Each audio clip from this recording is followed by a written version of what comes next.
Well, I wish somebody had told me. I didn't know it was all 3 days. I just thought it was going to be like Friday or Saturday or Saturday or something. Excuse me. Man. Well, I got a good workout. Don't worry, we'll get to that. For those who may not know me, my name is Ricky T. Bones. I'm a... Let's see. Going down the list. I'm a V-producer, V-tuber, V-singer, a multi-talented individual, but I'm now finally a part of the anime culture that goes to conventions. Amazing. Simply amazing. So much to unpack, if I'm being honest. There's a lot to unpack. But I guess we can start with... what can we start with? Should we just jump into it? I don't know. See, normally I've got a lot more regulars, but they haven't shown up yet. Interesting. Well, I'm gonna take a minute to stretch, because, like I said, I am beat.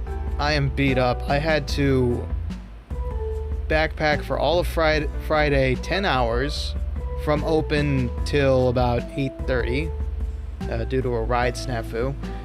And I had a heavy backpack on that had a canteen full of water, all sorts of good snacks, and I did it all in very, very non-supportive high tops. So yeah, I'm more than sore. I couldn't walk. It's been a while since I've done that much, and so long of a time. I have been sedentary for about a month thanks to losing my job, but that's sappy talk and I don't want to hear it, so I guess let me go ahead and set up my notes. Absolutely. Speaking as a ex-native, according to the lore, I understand that completely. Texas native, by the way. Ricky T. Bones, pleasure to meet you. Ryan, there you are. We have a new guest. Welcome, Kat, to the stage. I assume you're here because of the San Japan hype, or no? You probably, judging by what you've been saying, you've probably actually gone there. You might have been there. Anyway. Let's see, there we go, there's my notes. Get ready for a long one because, late with your snack, welcome. Thank you. I know, 200 on a San Japan vacation chat. It's kind of crazy. Video 200. Probably like stream 50 or 70, but video 200 on this channel. Almost, and guess what? My 1-year anniversary of streaming is coming up, what is it? It's coming up on September 13th. Wait, is it really? Hold on, I need to check my calendar, because that can't be right. Kai Saikota's birthday is on September 13th, and if that's the case, I am, gonna have to call rain check. 16th, my mistake, 16th. 16th was the day I first started as Cuppo Joe. I started with any special stream? You see, I've got a couple ideas rolling around in my head. I'm thinking, like, at the very least, we are definitely going to revisit Have a Nice Death yet again. This time as Ricky T. Bones proper. And then maybe instead we start with like rewatching the old stream, although there was a lot of audio issues. I'm not so sure I can do much about that on my end, but there's some ideas rolling around in my head. Definitely. I should really try hard to make it special, because a 1-year anniversary doesn't come around all that often. Speaking of, I gotta be honest, it's kind of sad that only now, later on in my life, have I decided to go to my local convention. But hey, money's money, right? You don't always got the opportunity. You don't always got the money at the same time. So now that we've kind of faffed around a bit, I've given y'all some good. Yeah, it only comes once a year, man.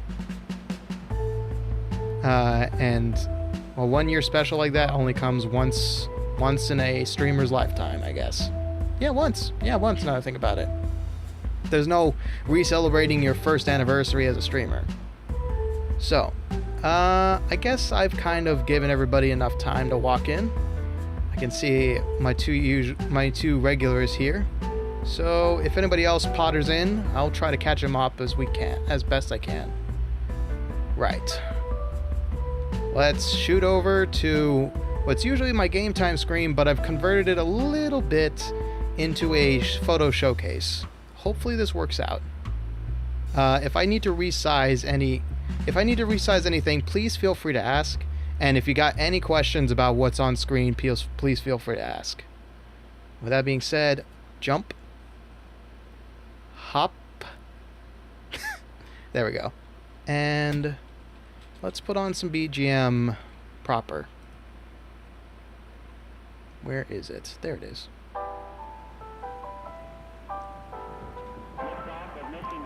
You'll ask literally every question or ask nothing? Okay.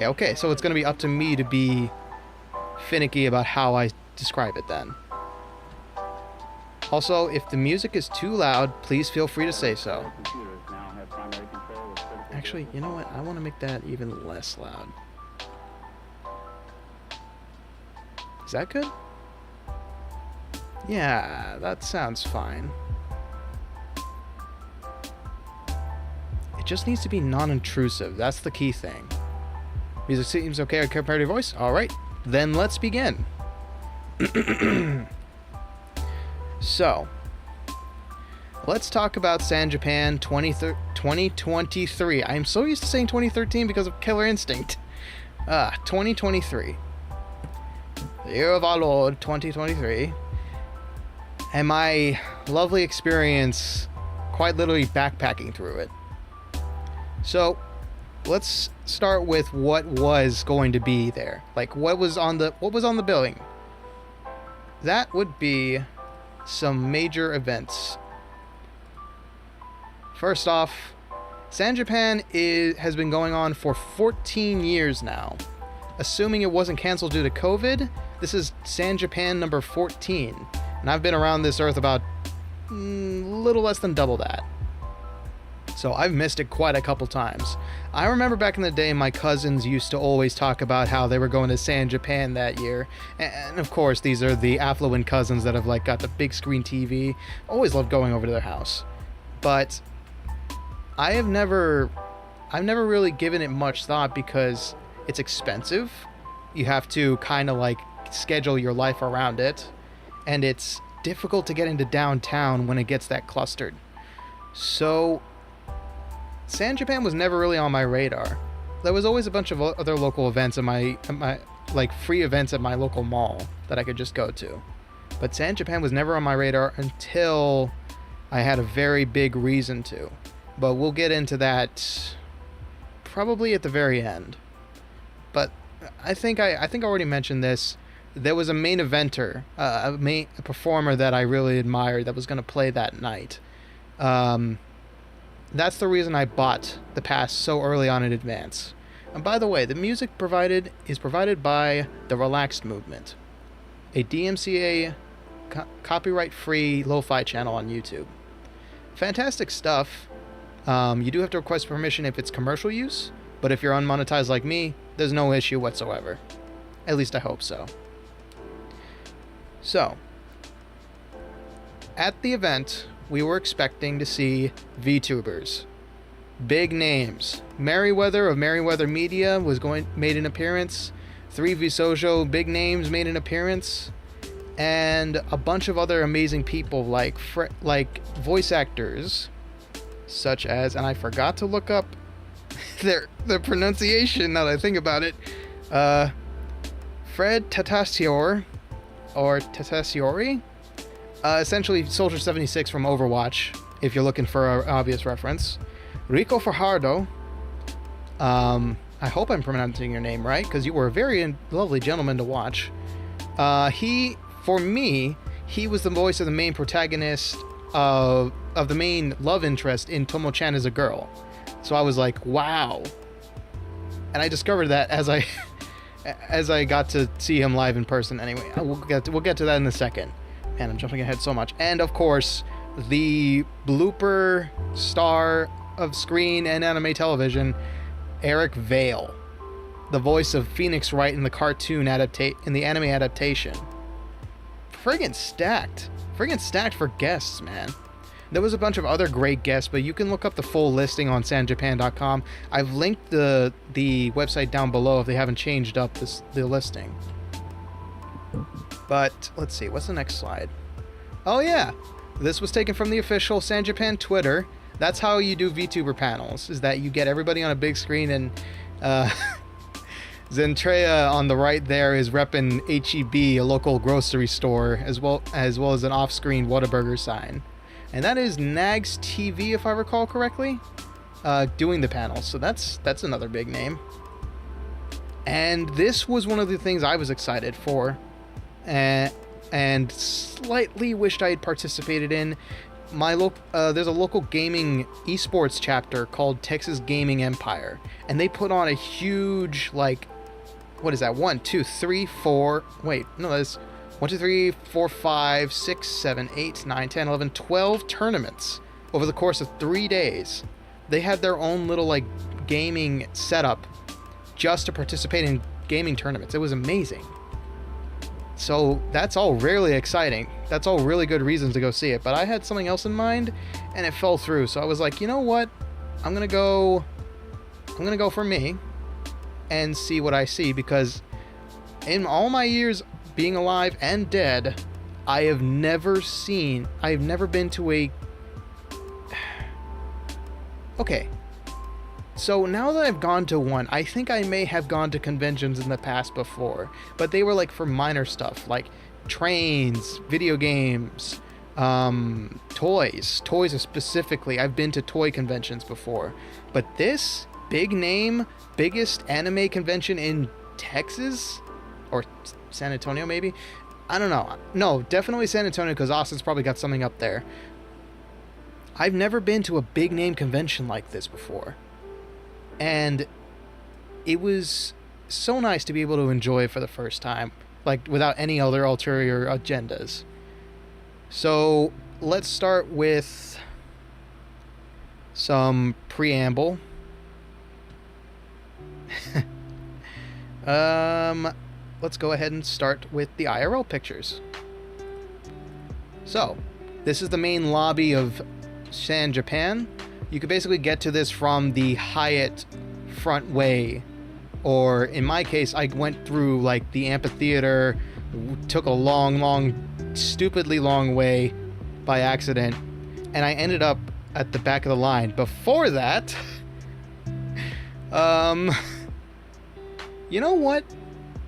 That doesn't matter. That one can just stay a family story, but I got there just in time as the line started to move away, and the guy there was like safety officers there keeping everybody in check, and the safety officer at the very end said, the line's running away from you, and so I had to like jog up and catch up. Oh, good grief. It's tough to do with a backpack, you know? But that was only the beginning. The line moved along very smoothly despite, being like the start of a big adventure. I only stopped maybe like 20 times as I was moving along, and it took me like 10 minutes from the start, from the line leading out of the convention all the way to where I could get my 3-day pass. It didn't take long. I was kind of worried because like my friend, who we'll start talking about in a bit, actually told me that they went the day prior to pick up their pass early, and it took them like 15 minutes. Crazy stuff. But when I got in, it only took like 10, and the line was fluid. I even overheard some of the people talking about, like, they didn't expect San Antonio to have such a big anime presence. And I literally turned around to the guy and said, yeah, we get... San Antonians get bored pretty easily. Or whatever. Either you got lucky or they got unlucky. Exactly. I think I got lucky, to be honest. I mean, Friday, it's technically a work day, right? You're still working. You're still going to be stuck at the office. Most people are. So, not working that day may have paid off in my favor. My friend told me that Fridays are usually the least busy days. So, of course, 10 minutes. Bam. Pass in hand. 3-day access. Absolute waste of money because I only went one day. But I have a good reason, and it's that I am currently still homebound due to very, very sore legs. I literally could barely hobble around to get coffee today. It was worse yesterday, but we'll get into that. I'm better now. I'll probably be much better tomorrow. Hopefully I can walk into work very soon. And I also got to sign this with a permanent marker. Obviously, you're not going to see it because I signed my real name on it. I kind of had a... I basically... I decided, okay, you know what? I know it's going to make photos a lot harder, but in the end, what do you really want them to call you over the intercom as? Do you want them to call them as your VTuber name that nobody's supposed to know, or your real name that nobody gives a shit about? Like, some guy actually next to me mulled over that, like, what should I put? You don't want to put whatever weird username you decided to pick for your forum username. Please don't. Please don't make them say that out loud. So, finally I get my pass. I text my friend over Discord. That's how we've been communicating this entire time. And we try to find each other. And then lo and behold, just past the gate, right here, my friend's just kind of standing around drinking a coffee. A pink drink, it's called. Just something random from Starbucks. So I debated this, and because this friend is actually very prevalent throughout my time here, we're going to give them a code name. Code name Quill. So, met up with my old buddy Quill from my department store days. We used to work together half the time because hours were rough back then. And Quill is actually much younger than me. Like, surprisingly much younger than me, maybe about, like, I want to say at the very least 7 years. There's a generational gap, that's for sure. But me and Quill relate on a lot of stuff, surprisingly. So they offered to be buddy with me whenever they could, because they were also there to meet other friends as well. So Quill was kind of like my con guru in some sense, but we didn't stick around we didn't stick together the entire convention, sadly. That poor cat. Always starts caterwauling in the middle of the night. And Quill, I really need to get into more anime because Quill has such a... Yeah, the kid... I don't know why. That particular one just likes to caterwaul at night. He, like, goes around, looks for pets. We give it to him, and then he just wants more. It's something else. Quill also went in Chainsaw Man cosplay. I won't reveal which one, but because I don't know how much Quill wants me to, like... I didn't have the time to ask Quill if it was okay to bring them up, but if I'm vague enough about it, hopefully they forgive me. And I still owe Quill a binge of Jujutsu Kaisen. Let it be said, I still need to watch that series. So the first hall is ironically Hall 3. This kind of confused me when I was doing my notes, but the grand scheme of things is that from the lobby, you've got essentially access to 2 rooms. You got the hall 3 right in front of you. Let's say you're looking in from the front door. I should have probably pulled up the map now that I think about it, but it's probably illegible from this distance. You're looking at the lobby. You're from the lobby. You got the artist alley to your left and hall 3, the board games and other miscellaneous stuff ahead of you. Then from hall 3, now let's explain hall 3 first. So hall 3 was all like the nerdiest of nerdy stuff. There was a bunch of hobby shops that had pop-up shops there. There was a board game library. Freaking amazing. Let's see, what's the next slide? There we go. That is it. That is a perfect shot of how it looked. Forgive the blurriness, but I had to shoot and move, as it were. Yes, board games. They had a board game library that was like, what is it? It's just like renting pool. It's just like renting a pool set from a pool hall. You drop your ID off with them, and you get to take like Settlers of Catan to a table nearby and start playing with your buddies. It's really cool. I wish I had gotten the chance to like work with it, but it was a lot. I think, did I actually get a shot of it? Yes I did. Oh, look at all that. Look at all that. All of those are board games you could rent, and there was like big, like 8, 10, 12 tables to the right of this photo.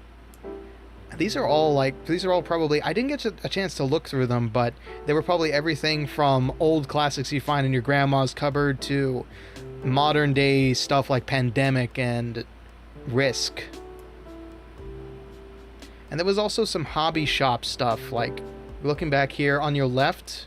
Oh, that reminds me. I have this handy little tool here that I actually get to use. So on your left here is actually a bunch of hobby shops that had like local hobby shops that had set up booths to like trade Pokemon cards, grab miniatures, dice. And on your right here, there was actually a lot of like board game concepts. I think I got approached by one guy who was in like full naval quote unquote uniform, dressed like a cruise ship captain. And he wanted to talk to me about maybe strategy games. It looked like he may have had like a brand new take on the battleship formula. Maybe some like intricate naval warfare type of deal. Probably something like my dad's old favorite Panzer back in the day. But I didn't have the time to hear him out. I was in the hurry. So let's see, what is next? So there's the board games. And this is the full view. Now, it's from up here, you can see it's kind of empty, but do keep in mind I actually reordered these to be more in presentation quality. So this is later on in the day.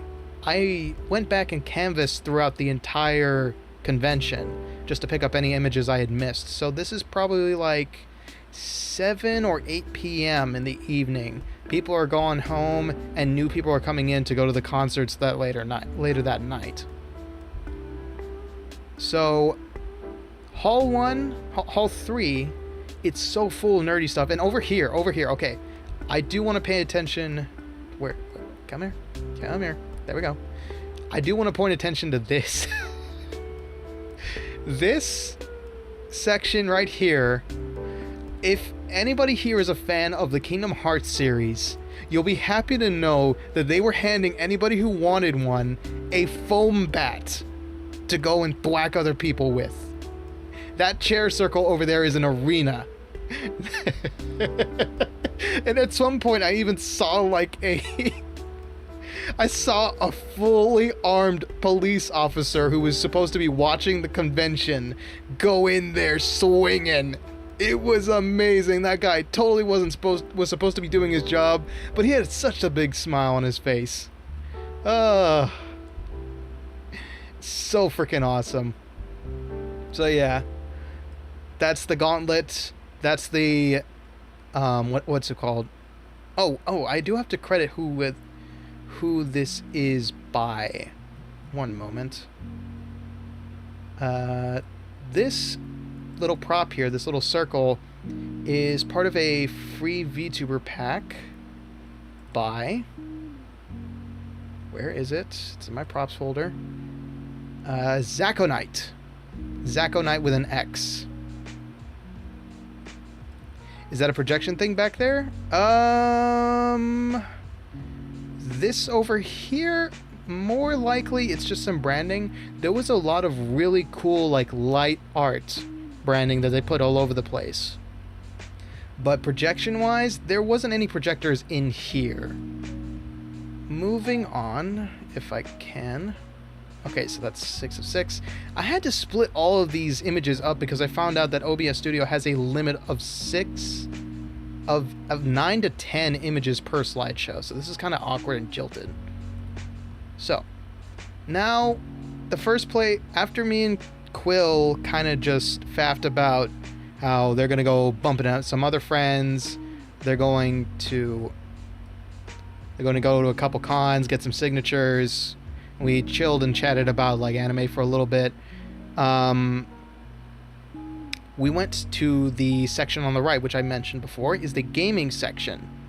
And oh, wrong one. Oh god, they're all let's see, how can I fix this? Oh, I cannot. Okay, I got a dumbass idea. Give me just 1 second. Okay, so in OBS Studio, I labeled them all as San Japan, and then this and that. And now that my OBS is much smaller, it says San Japan, San Japan, San Japan. I can't read any of them. So I'm just having to reconfigure stuff on the fly. Give me just 1 moment. There we go. Okay, now I can read it. Perfect. Yeah, this is all being held together with sticky glue and tape. And not duct tape, scotch tape. So here's the video game section. I took this image much later. We'll get into why there is a Renaissance tent over here in a little much later. But this amazing place. This is where all the tournaments were held. Glue and sticky tape, yes.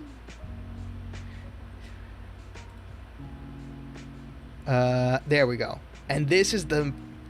It kind of looks empty, but I assure you it was much more full than this. This is just a main thoroughfare. This is over here, just from left to right. Off screen, there is a World of Warships LAN party set up. This is all pachinko machines, which if you don't know what pachinko is, it's basically Japanese slots, and you're trying to fight for gachapons and other miscellaneous prizes. It's luck and chance. It's dropping a ball, and everybody's heard of pachinko, hopefully. Then over here, you've got a gaming lineup of some rare arcade games, plus some arcade stick fighter games. On your right here which is not visible sadly because I didn't take an image of it. They had a bunch of indie game developers set up demos, and that was the first thing you see. The next thing you see is the DDR machine setups. This one here, the reason I took this one in particular is because this here is a motion tracker DDR machine. They're not all that common. Most of the time you see them in like Just Dance. And this one here, this pad seeks out your movements, and then it looked like it had like motion tracking for your hands as well, which was really interesting. It lit up every time you like took a step. Sadly, I never got a chance to play any of this stuff because it was always crowded, and all of these were on free play, so it was just like, get in line, wait your turn, but I didn't have that much time to do that, so I just kind of moved on, watched people every now and again whenever they decided to get crazy with it. Let me see something here. Interesting. Okay. So, what was I gonna say? Well, I think we can just move on. The next, of course, they had the normal DDR machines where everybody was showing off their fancy moves. I saw one guy literally like twirling, dancing around, dancing to the tune. he played there was one guy who played like a song that was about twirling around in circles, and he was literally just following the functions. That guy must have been dizzy. But once again, always crowded. Always crowded. And there was a couple of guys doing the signature, like holding onto the red bars behind them sort of deals. Yeah, really dancing on the dance pad. Sick. And here is the arcade quote-unquote lineup. This is only the front half, and there you can see like the projections I was talking about, light projections just scattered about, showing off logos. But it had everything from racing games like you see here, all the way over here to like a sniping game, a couple of old arcade fighter classics like Neo Geo, not Neo Geo, what am I saying? SNK Team Fighters. I think I saw Ultimate Marvel versus Capcom 2? Marvel vs. Capcom, maybe? A couple of those. And and weirdly enough, like on the opposite side, around this way, there was a train simulator. And I'm like, dude. Yeah, they're excellent. They're excellent. Good old Marvel.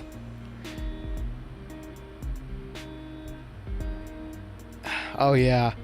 I neglected to mention this, but there was also a taiko drum machine next to the DDR machine. Sadly, also something I never got to play. None of these I got to play, but they were really cool to look at. A train simulator. So like, what is it? So, a lot of train enthusiasts actually, in their own homes, build like a full rig where they have like the accelerator handle on their left, they have the train horn, and essentially what that was a like a metro train conductor simulator. Like you got to be a train engineer with a full setup. There was even like a tri display where you could see like your blind spots, what you would normally see through a train conductor's cab. That's the first sip of the night, and it's not going to be the last. And then they also had like Castle Crashers, Tekken. They had a Street Fighter 6 set up with an arcade stick, and they had Guilty Gear Strive. But again, I literally got snaked, I tell you, when I tried to sit down, and it was always a couples game.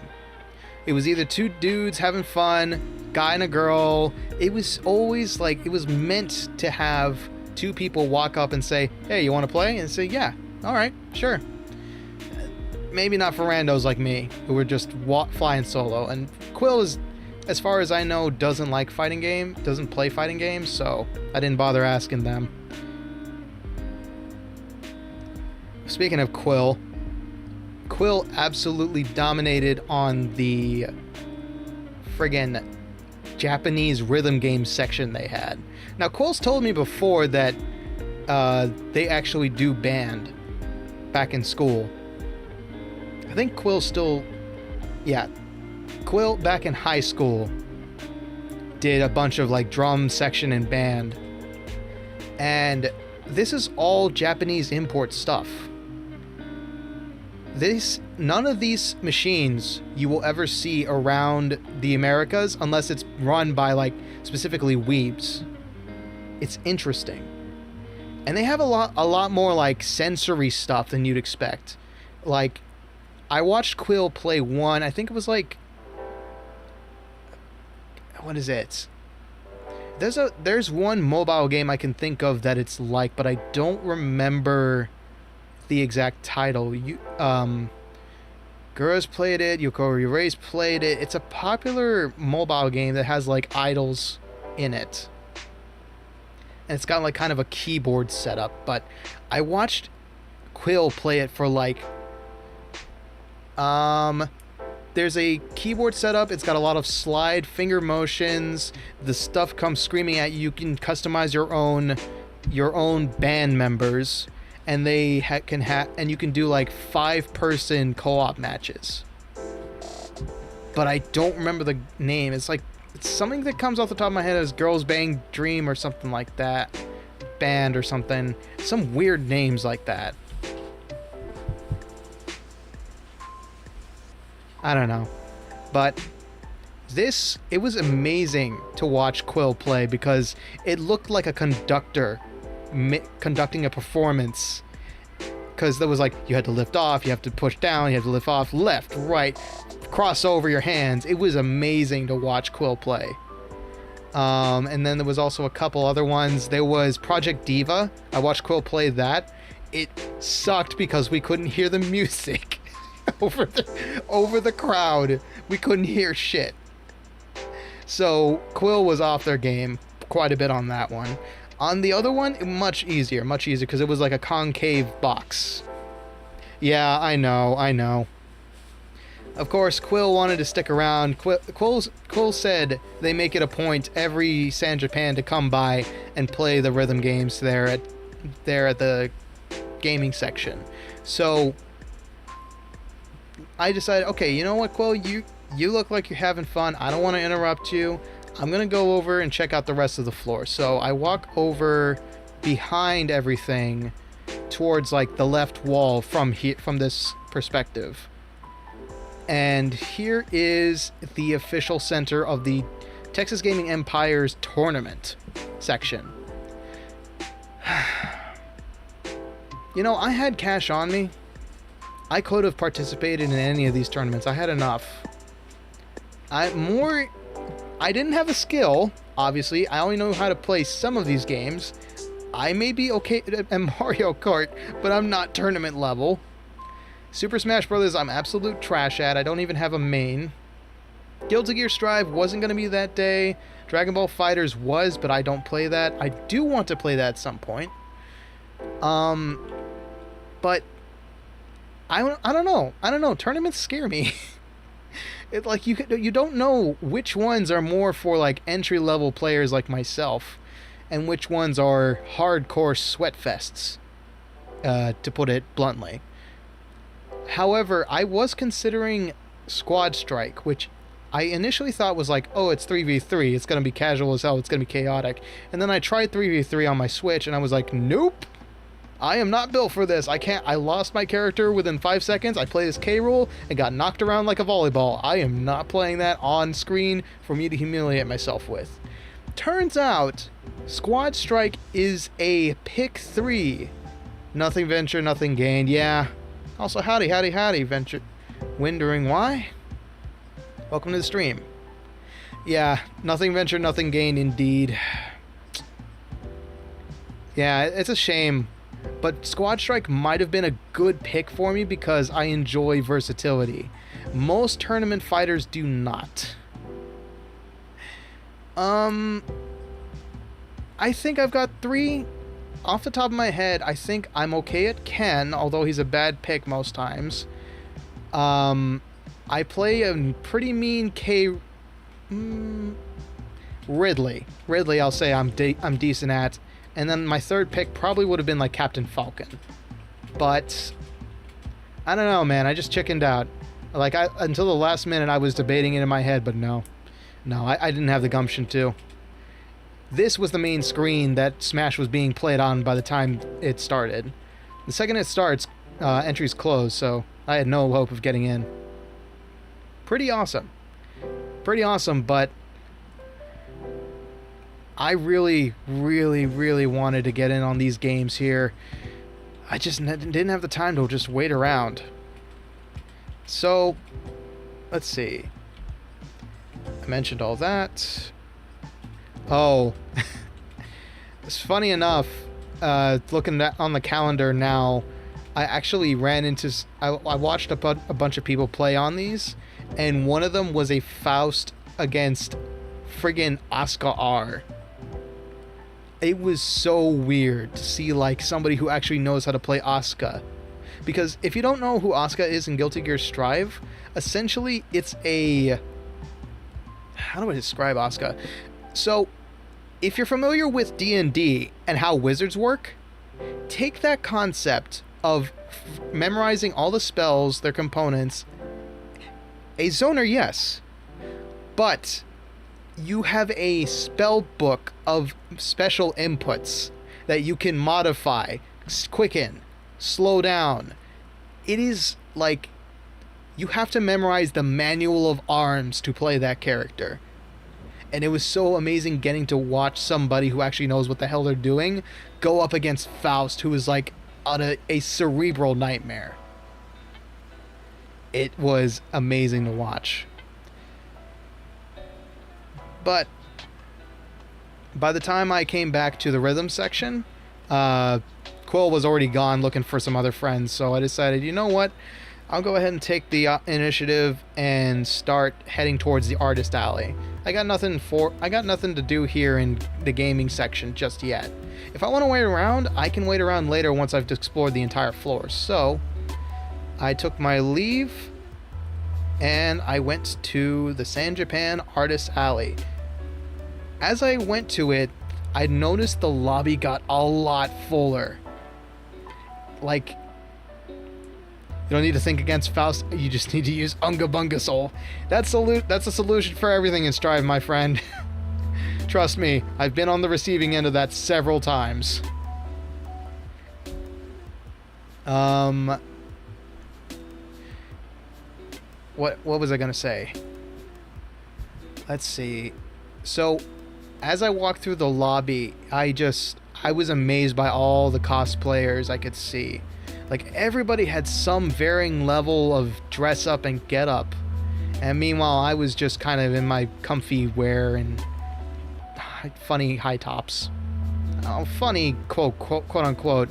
By that I mean they had skulls on them. I felt a little underdressed, to be honest, walking through here. But, there were amazing cosplays all around. Like, some of them were really dedicated. Some of them were like bodysuits that were a little too tight. But let's move on to Artist Alley. The sad thing is, I didn't take many photos of Artist Alley. I didn't really know, like, if it was okay to. Because, like think about it. You got all this stuff, and it's all original works, right? What's the next one? Oh, goodness, I need to step back.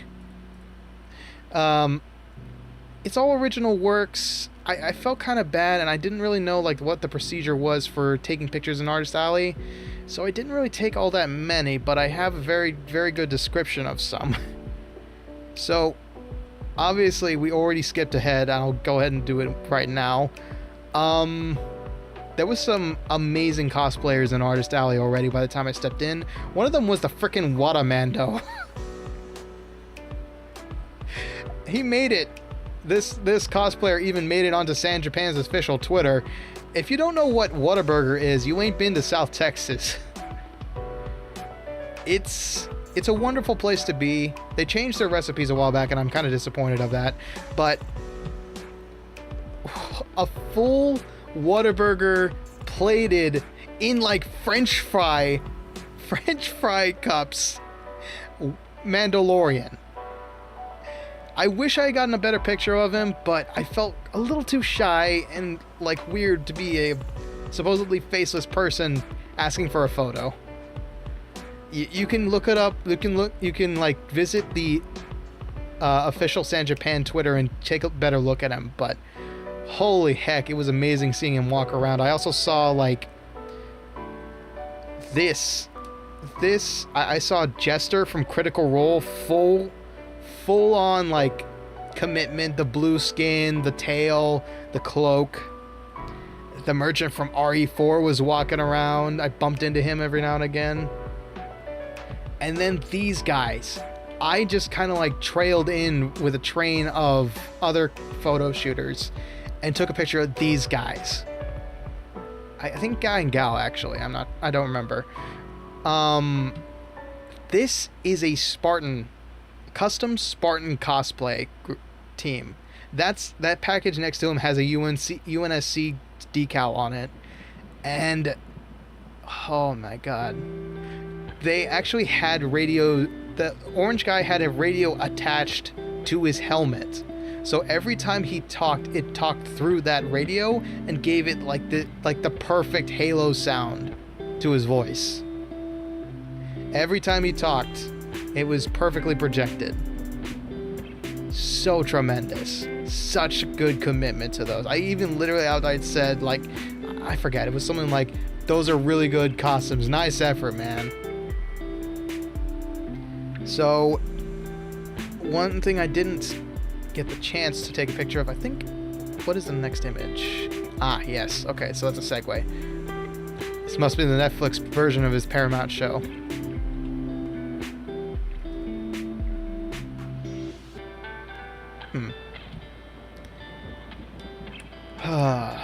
Let's see. Where was I going?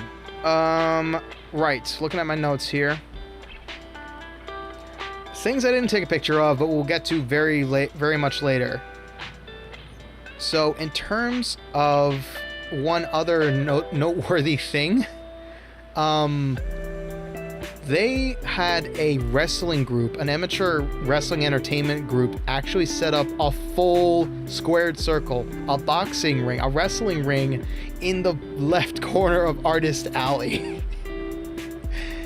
And they did put on some amazing shows. I reposted excuse me. I reposted one of the clips they took, that Senjapan took, of a guy going from the top of the post to do a body splash on one of the other fighters. It was amazing. I even got to see a full live performance, which we'll get to much later. But let it be known that it was amazing to look at. I'd never seen a wrestling ring like that up close. In terms of the art available, it was a lot. It was a lot of stuff. There was everything from steelworks of art, to scrolls, prints, OCs, keychains, key fobs. Wood burning art was not something I expected to see, but it was a lovely delight. And surprisingly, as a deadbeat, as you can see on the banner, not a lot of Calliope merch. I saw only 3 pieces that I could get up close to see. 1 keychain, 1 sticker, and 1 print. That was it. Interesting. Being a VTuber from Texas, I guess doesn't get you that much.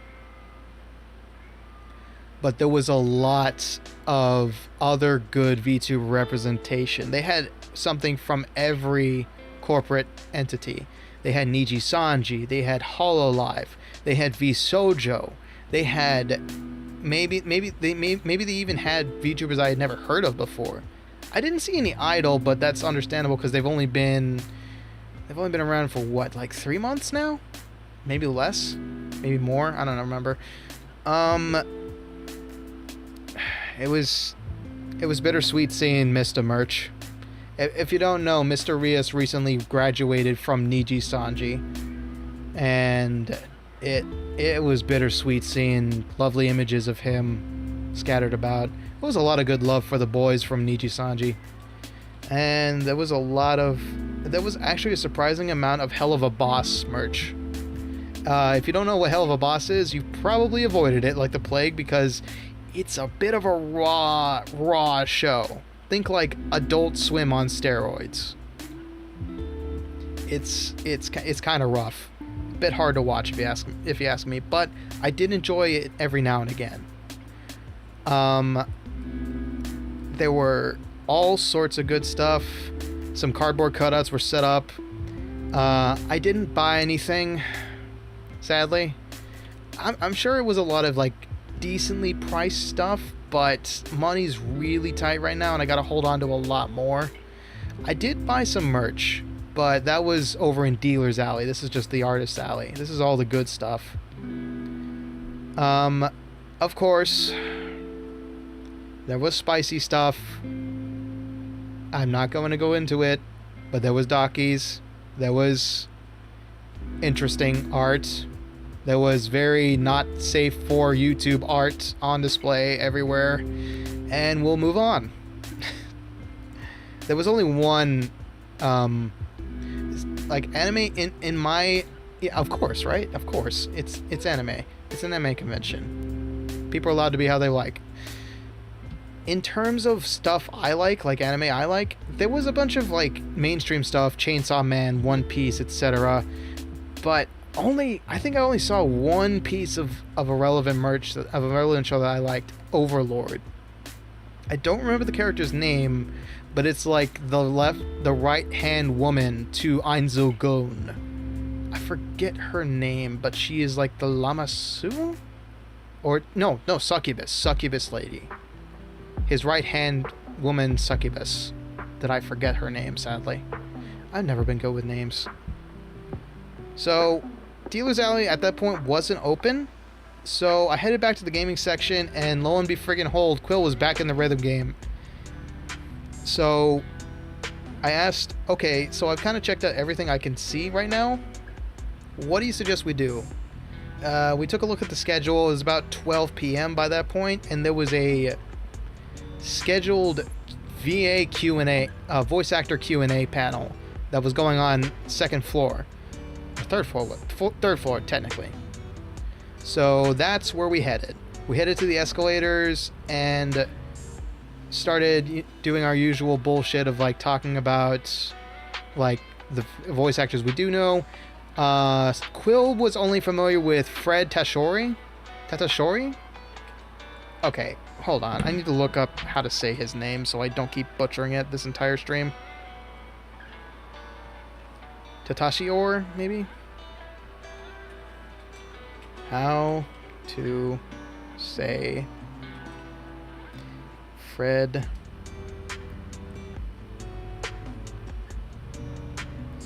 Tatasciore.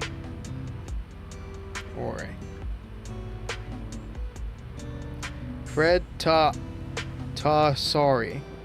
What? Fred Tatasciore?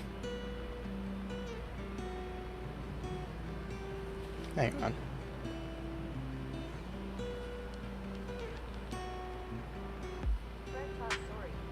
Fred Tatasciore. Oh, okay. Fred Tatasciore. Oh. Okay. Yeah, I googled it on my phone real quick. Fred Tatasciore. Fred Tatasciore, Eric Vale, and Ricco Fajardo. Hopefully I'm saying that one right. Fajardo? Fajardo? Anyway, all really interesting people.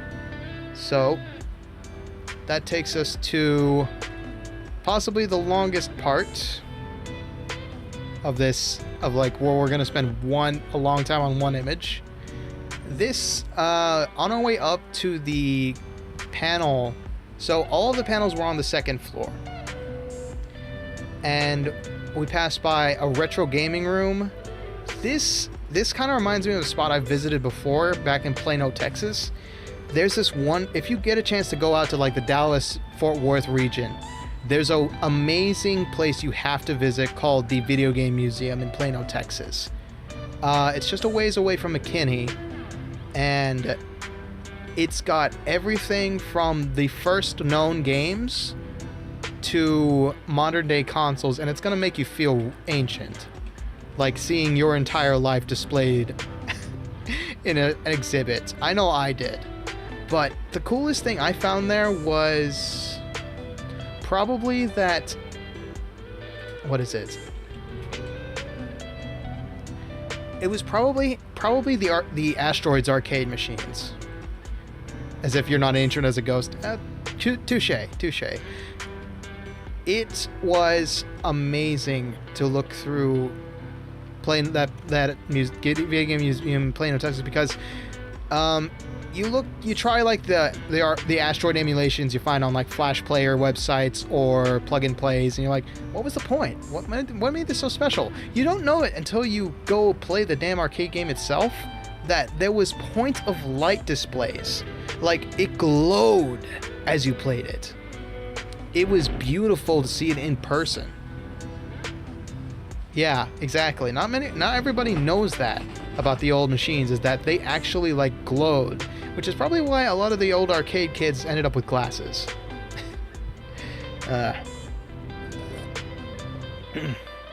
Excuse me. We passed by this. We didn't investigate it just yet because we knew we were kind of strapped for time. And of course, stairs, after stairs. This was taken later on in the day, so there was like a huge queue. It was cool. But this, look at this. If that doesn't give you instant vertigo or instant satisfaction just looking at that big empty space, I don't know what will. There was one escalator and then one flight of stairs we had to walk up on. There was this one here, and then this one I'm taking a photo from. Finally, we get to the giant doors. Like, that doesn't... Like, you see... It was intimidating. Look at this guy. Look at this guy right here. This is the size of the door. I'm trying to think of a building I've been in with that kind of large wooden framework. And this was kind of weird. This was kind of the weirdest part. It was that this is called the Hemisphere meeting room.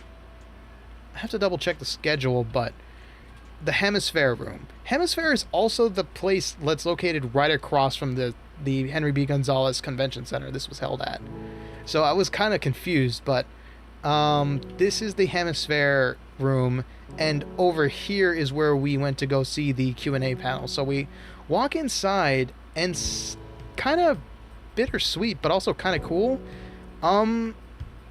There was only like half the people there. Like, this front row, I took a zoomed in photo because we sat pretty far back away from the VAs.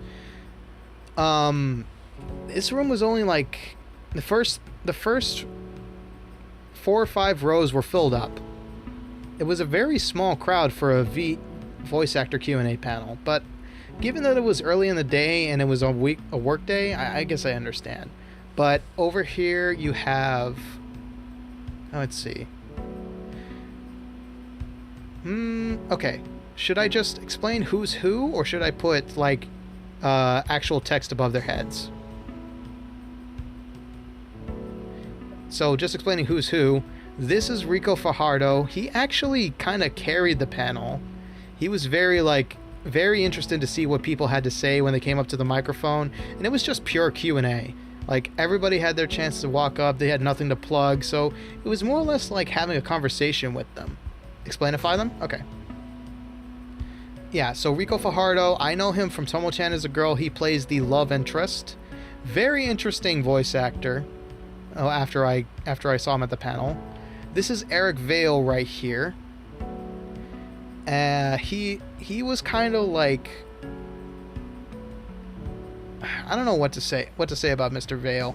He was very, very much the straight man in this group. He loved poking fun at everybody else on the panel, and just kind of like knocking them down a notch. That was amazing chemistry. And then Fred, damn it, where's the pronunciation guide? Bring it back. Fred Tatasciore. There we go.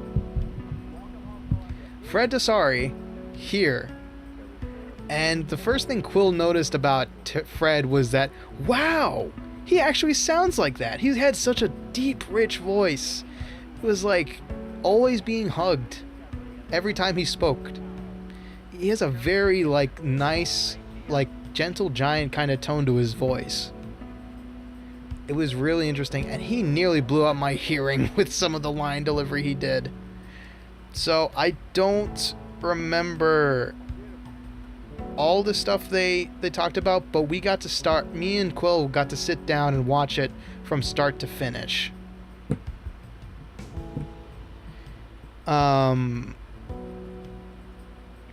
So here's what I do remember. I wrote it down.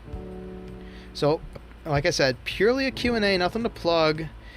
There was only about 30 people in the full auditorium, I want to say. Maybe 30, 40. And it wasn't really a packed house. It was kind of empty. Excuse me. There's a great image by San Japan that got posted today of the like closing ceremonies. You could see what the full like panel room looks like with a full crowd. But only the first like 4 rows were filled up. Like you see right here. And there was some amazing stories. Ricco once got stuck in a VA booth for an hour because the handle broke when he stepped inside. He described it like, I opened the door, then closed it and heard a thunk. I didn't really think much about it. Then when he got through his session and he was starting to get thirsty and needed to go to use the restroom, that's when he made the disastrous realization. After contemplating his life choices up until then, the techs outside couldn't manage to get the door open, so they handed him a computer slot protector to jimmy the door open. And he described it in the most amazing way. I will never forget this. He described it as lockpicking the door with it, and his second it clicked open, it nudged open, he just heard like the brum of the lockpick leveling up sound in Skyrim in his head, and boom, he was free. And now at the Funimation, now Crunchyroll Studios, they no longer have handles on any of the doors. They just made us clear call decision after that horrible experience. Everybody got asked how to take care of their voice, which is something I listened very intently to. As you know, my voice pretty much goes halfway through my karaoke, so listening to this intently, they all had great advice, but Fred really led the way. Use herbal remedies like tea or some form of tea. I have to look up exactly if there's a video of it. I have to look up exactly what he said, but he mentioned a specific type of tea, which I think is a very good idea, because all I drink is coffee, and caffeine is not great for your throat. Stop using your voice after a long session. I need to shut the hell up after a karaoke night. Seriously. Sleep is very important for your voice, surprisingly. It's very important that you get some good rest after a long use of your voice. And hydrate, and Eric Vale actually brought up an interesting point. Hydrate with filtered water. Most cities use chlorinated water, which can actually clog up your throat. And now that I know that, next time I do karaoke, I'm gonna go out and buy like a 6-pack of water bottles to drink instead. We don't have filters on our tap water, unfortunately, but maybe I could bring it up with the family. I don't know. And then, of course, there was control your core. I am terrible at doing that. Like, I realized, like, during my last karaoke, I was kind of like having to remind myself, okay, use your core, use your core, use your core. You're not using your core. You're using too much breath. And yet again, you failed Mr. Bojangles. Well done. Yeah, so I need to get better at remembering to control my core. And then some vocal warm-ups, as per the usual. Everybody recommends them. I don't know any of them, and I don't bother with them. Maybe I should. Maybe I should start taking better care of my voice. Because they even described exactly what happened to me after, like, those MFL streams. Sure, I didn't show, like, during the broadcast, but the second I stopped, my voice kind of sounded like this. Ricky T. Bones signing off. It was bad.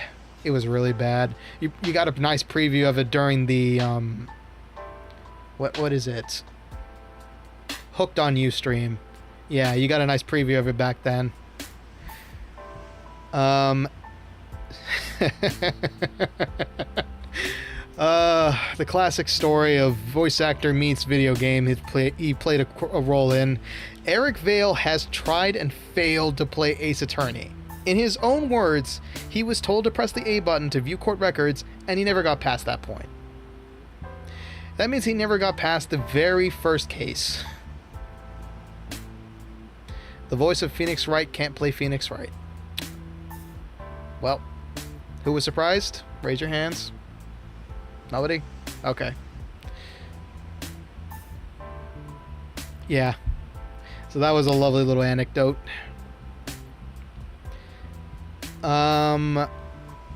Ricco Fajardo, this is when, later on in the, is being a voice supposed to make you good at the game, you would be surprised how many people think that.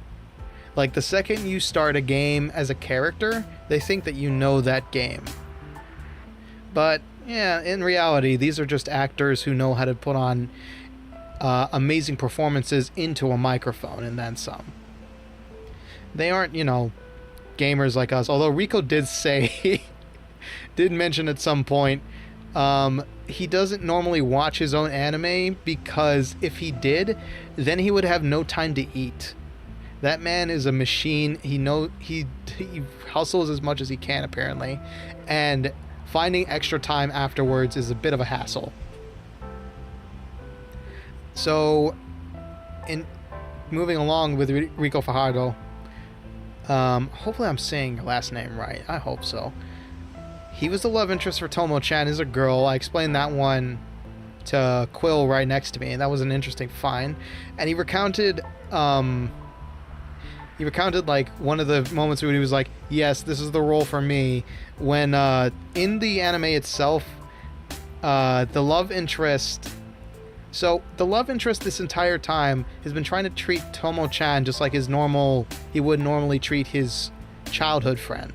So this means like nothing is weird, we're just bros, you know, there's nothing weird between us, you might be a girl and I may be a guy, but that doesn't make anything different. And so in thinking in that same vein, I can't believe I have to describe this spicy scene, but Tomo-chan drips ice cream on her shoulder, love interest licks it off. God, it sounds wrong in that context, but remember that he is not thinking about her like that. And then his teenage hormones just take over and go crazy.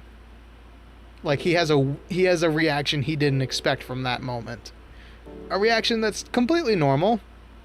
And Ricco said that the role was perfect for him because he's also terrified of lewd stuff. He worded it differently, I will say.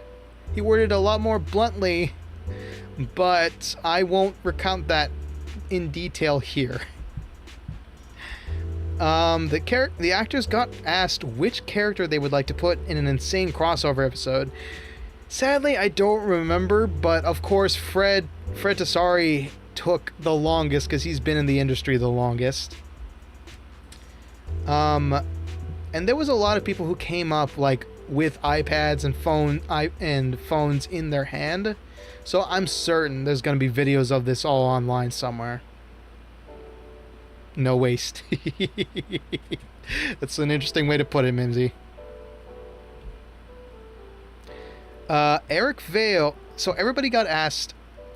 This was about to sound so cruel out of context, but everybody got asked, do you cry or do you have a hard time like not laughing?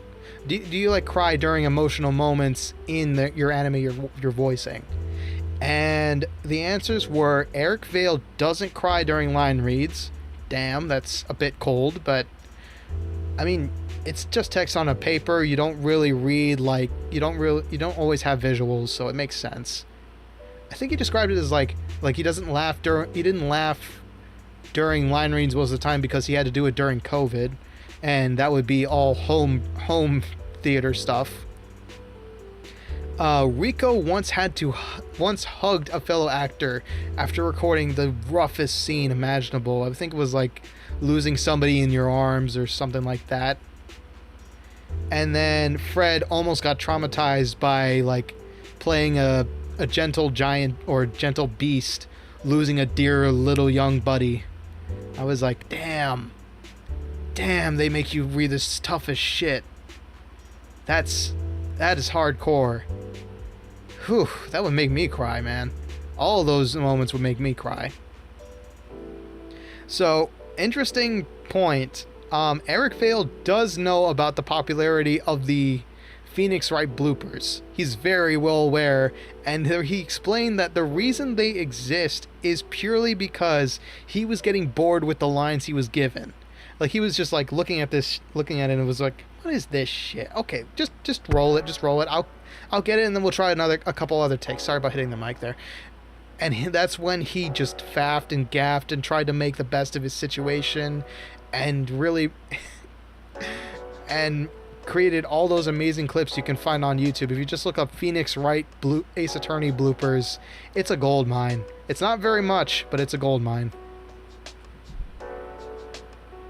Fred Tatasciore almost, yeah, like I said, Fred Tatasciore, a lot of people asked him to like recite lines or like what is your favorite character to voice, and somebody brought up that he's now the Tasmanian Devil, which I didn't know about. He can do a pretty good Mel Blanc impression, I gotta admit. And of course, Quill being much younger than me, Quill only knew about Fred Tatasciore from Overwatch and didn't know like how long he'd been in the business. Sadly, the Q&A panel was only 1 hour long, so it didn't really kill much time. I guess an hour is pretty much standard for Q&A panels, right? I don't expect people to sit there for 2 hours using up their vocal cords. But it was short. It seemed short. It seemed short, I think. It wasn't actually short.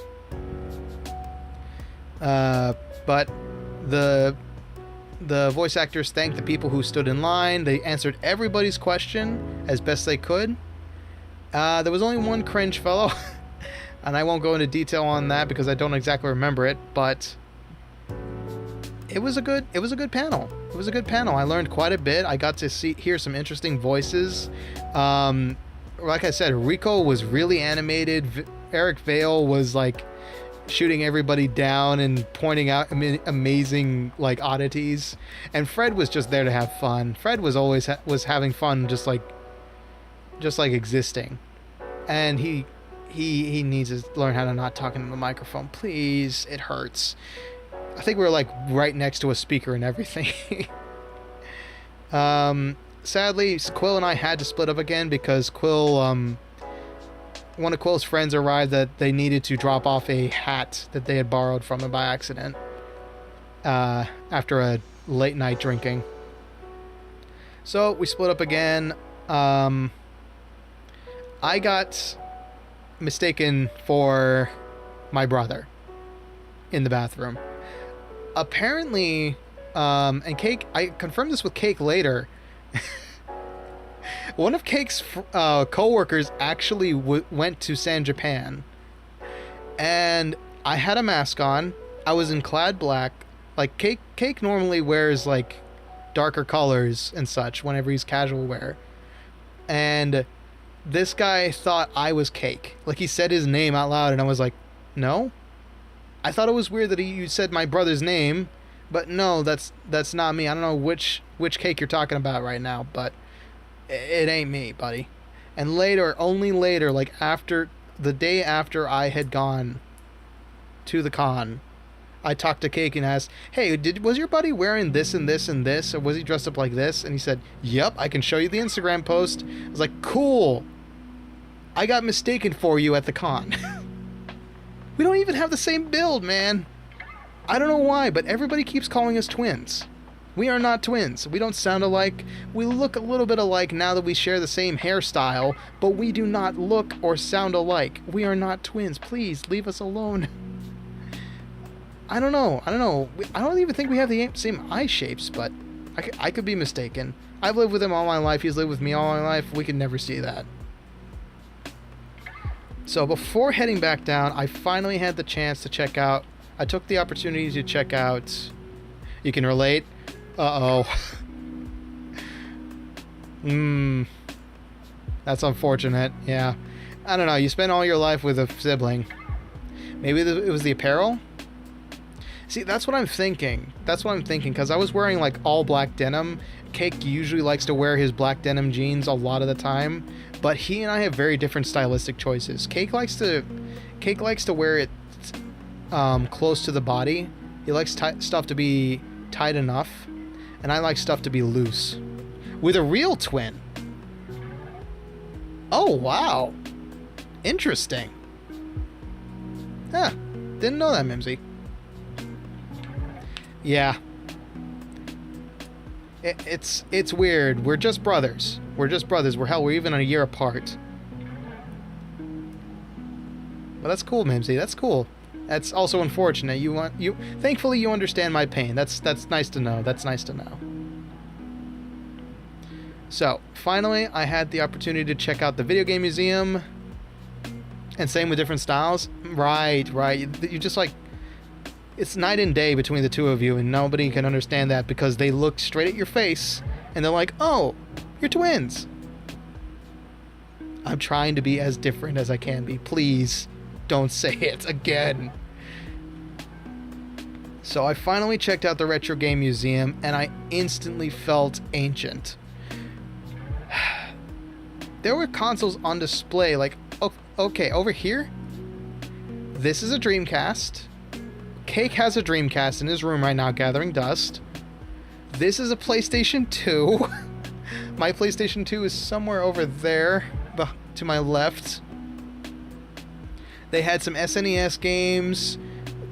There was an Xbox. Yeah, look, we got an even better shot of that. And here's Crazy Taxi. Cake, this is actually one game Cake owns on the Dreamcast. They were all available for play, but I felt a little too sheepish to actually try playing this stuff.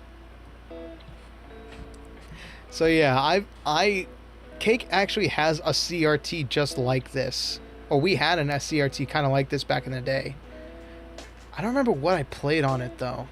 I might have played Black Ops actually, now that I think about it.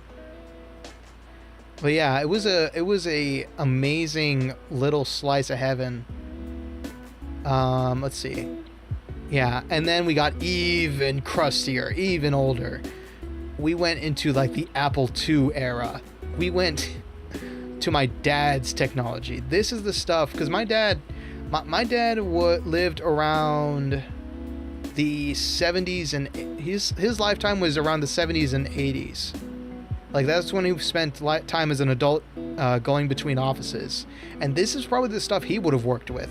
This is like Apple II, Commodore 64, retro stuff like this. I even got to tap some of the keyboards. It felt nice. But they even had, like, where is it? It was the computers and how the hell to run them. All this here. Amiga. Okay, yeah, that's right. Amiga, Commodore 64. Just crazy stuff. Crazy stuff to see just out on display. Amazing. Well done, curators. Well done. And like I said, this is the kind of stuff you could probably find in that video game museum in Plano as well. Because I remember seeing all sorts of stuff like this. And then it was lunchtime. I decided, you know what? Okay, I've split ways with Quill. I can go ahead and just take it easy. And I broke out my very heavy lunch bag. It was a full water bottle, a bag of Cool Ranch Doritos, and a triple-decker. I wrote down the exact... It was about like 1 a.m. at this point, so it made sense to be hungry. I wish it was a sentient sandwich, but instead it was a 4-meat, Black Forest ham, turkey, roast beef, and salami with 3 slices of Munster cheese on 100% whole wheat. It's kind of going back to the way before when, but I had to panic buy all of this like the day before San Japan at my local Walmart. I literally asked somebody, hey, can I hitch a ride? Because there's nothing to eat in the fridge. So I panic bought all of this with my own money. Yeah, a meat lover's pizza, exactly. A 4-meat pizza. It just needed to have mozzarella, and it would have been perfect. So, as I was eating, a couple of interesting strangers came along by. It was surprising. I've never had like shared seating in a restaurant setting before. Or maybe a ketchup packet. True. It was very hearty, by the way. Like, it took a considerable amount of time to get through this. And I'm very happy about that because I needed that energy. I was drained after walking around. Like, I had a heavy backpack with a full reusable water... Actually, I have it right here. Okay, just to give you an idea. That's how heavy it is. Yeah, this could kill a person with the amount of weight in this bottle. There. And I had to backpack around.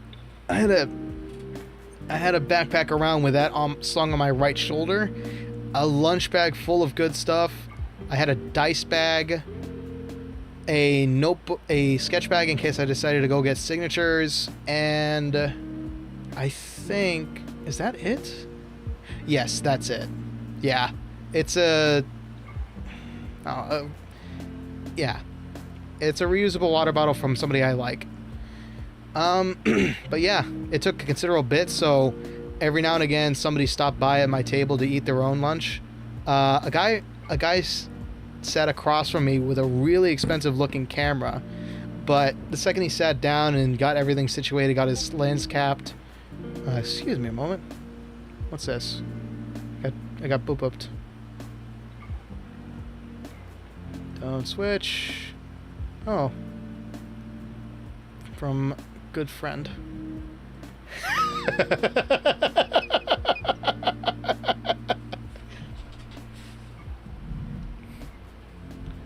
I just got sent a Baldur's Gate 3 meme. A happy cat with a wand and a... Hold on.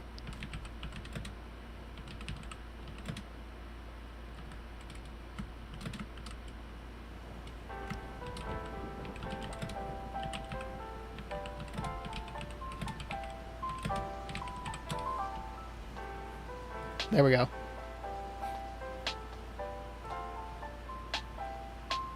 Okay. Sorry, I had to respond to that. Ugh. It was just a little kitty. It was like me playing Baldur's Gate 3 with my friend, and it was a little kitty, like a kitten, with a wizard's hat and wand running around. What was it saying? Yay! Yippee! Wahoo! Yee! Wee!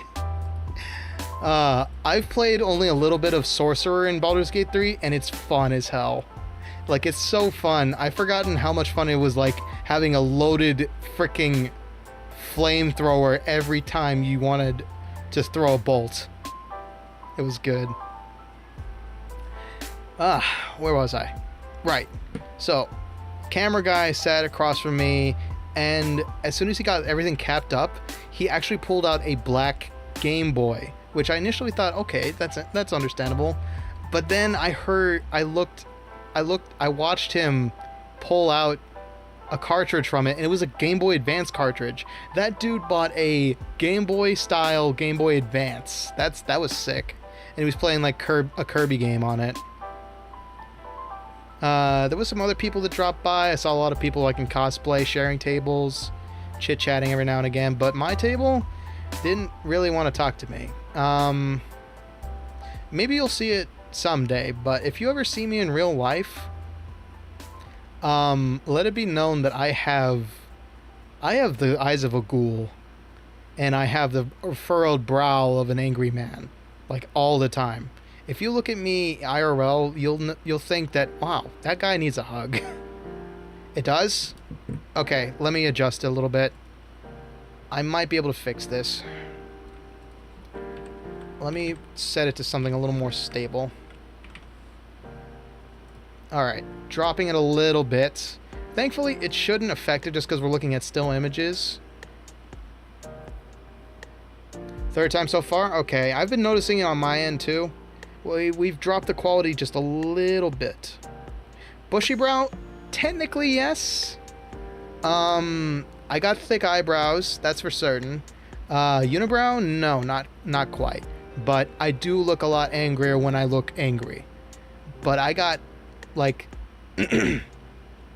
Being a dedicated musician means you have to sacrifice a lot of sleep. You have to spend hours upon hours late at night working on projects that should have been ready yesterday. Especially if you don't have the idea, like, right on hand. So, I have been told once by a girl that my eyes look nice. I think she thought it was eyeshadow. No, my dear. I just don't sleep. So, like, miffed is your normal expression and furious is your... Yes. Yes. Hold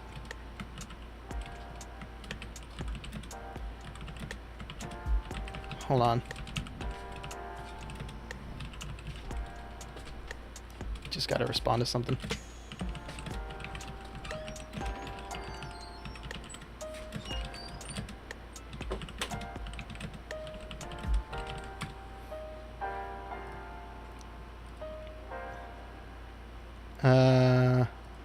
Yeah. You think it's cool.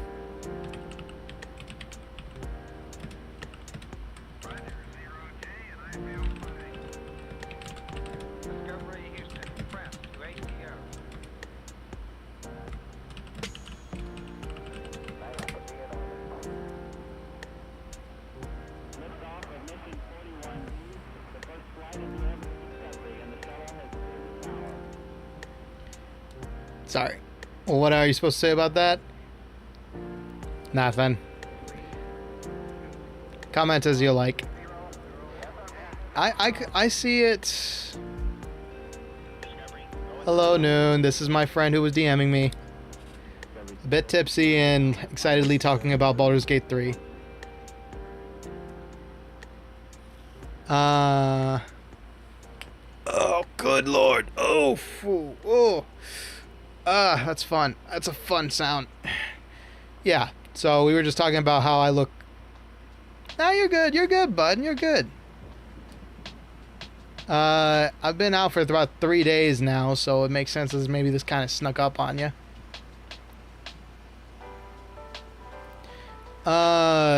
Very sore, sorry. And my joints pop a lot. Anyway, what is it? All I was gonna say was I look a lot meaner than I am. And maybe that made me off-put some people. And especially because I was just wearing a mask. All they could see was my gaunt eyes. Well, that aside, once I finished lunch, I went to use the bathroom to wash off the grease from my sandwich. And as I came out, remember how there's a wrestling ring in the corner of the Irish Alley? That's where these lunch tables were. And as I stepped out, like they were playing some jams while I was eating. So I'm probably some WWE entrances that I don't know all that well. And what was it? Exactly. I'm a very, very wide teddy bear. But I don't look it, especially wearing all black denim and a couple of mean looking shoes. Skulls aren't exactly the most inviting thing. What was I gonna say? Right. So they play. If you know vintage WWE, then you'll know the name Kurt Angle, one of the best heels in the business back in the 90s, probably 90s 2000s.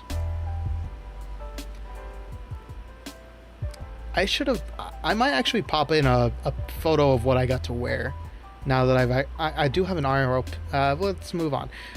Yeah. So Kurt Angle's theme, they play it. Dun dun, you suck. Dun dun, you suck. He was supposed to be like this great Olympian athlete, and he became the biggest heel in the industry. It was amazing. But that was kind of cool to come out to. So what is next? Oof, an hour and a half already, and we are only halfway through this. All right. So, having gone to the restroom, washed my hands, I was ready to conquer the rest of the con. Which brings us to Dealer's Alley. This is where I felt at home. It's good. It was good. Very, very, very filling, however, so only make it if you have to survive a convention. The best place of any con? Yeah, that's kind of what I thought too. Going through here really brought me back to my old days of scrounging through a flea market with my family. But the first thing I saw wasn't merch. It was a frickin' car show. What convention is complete?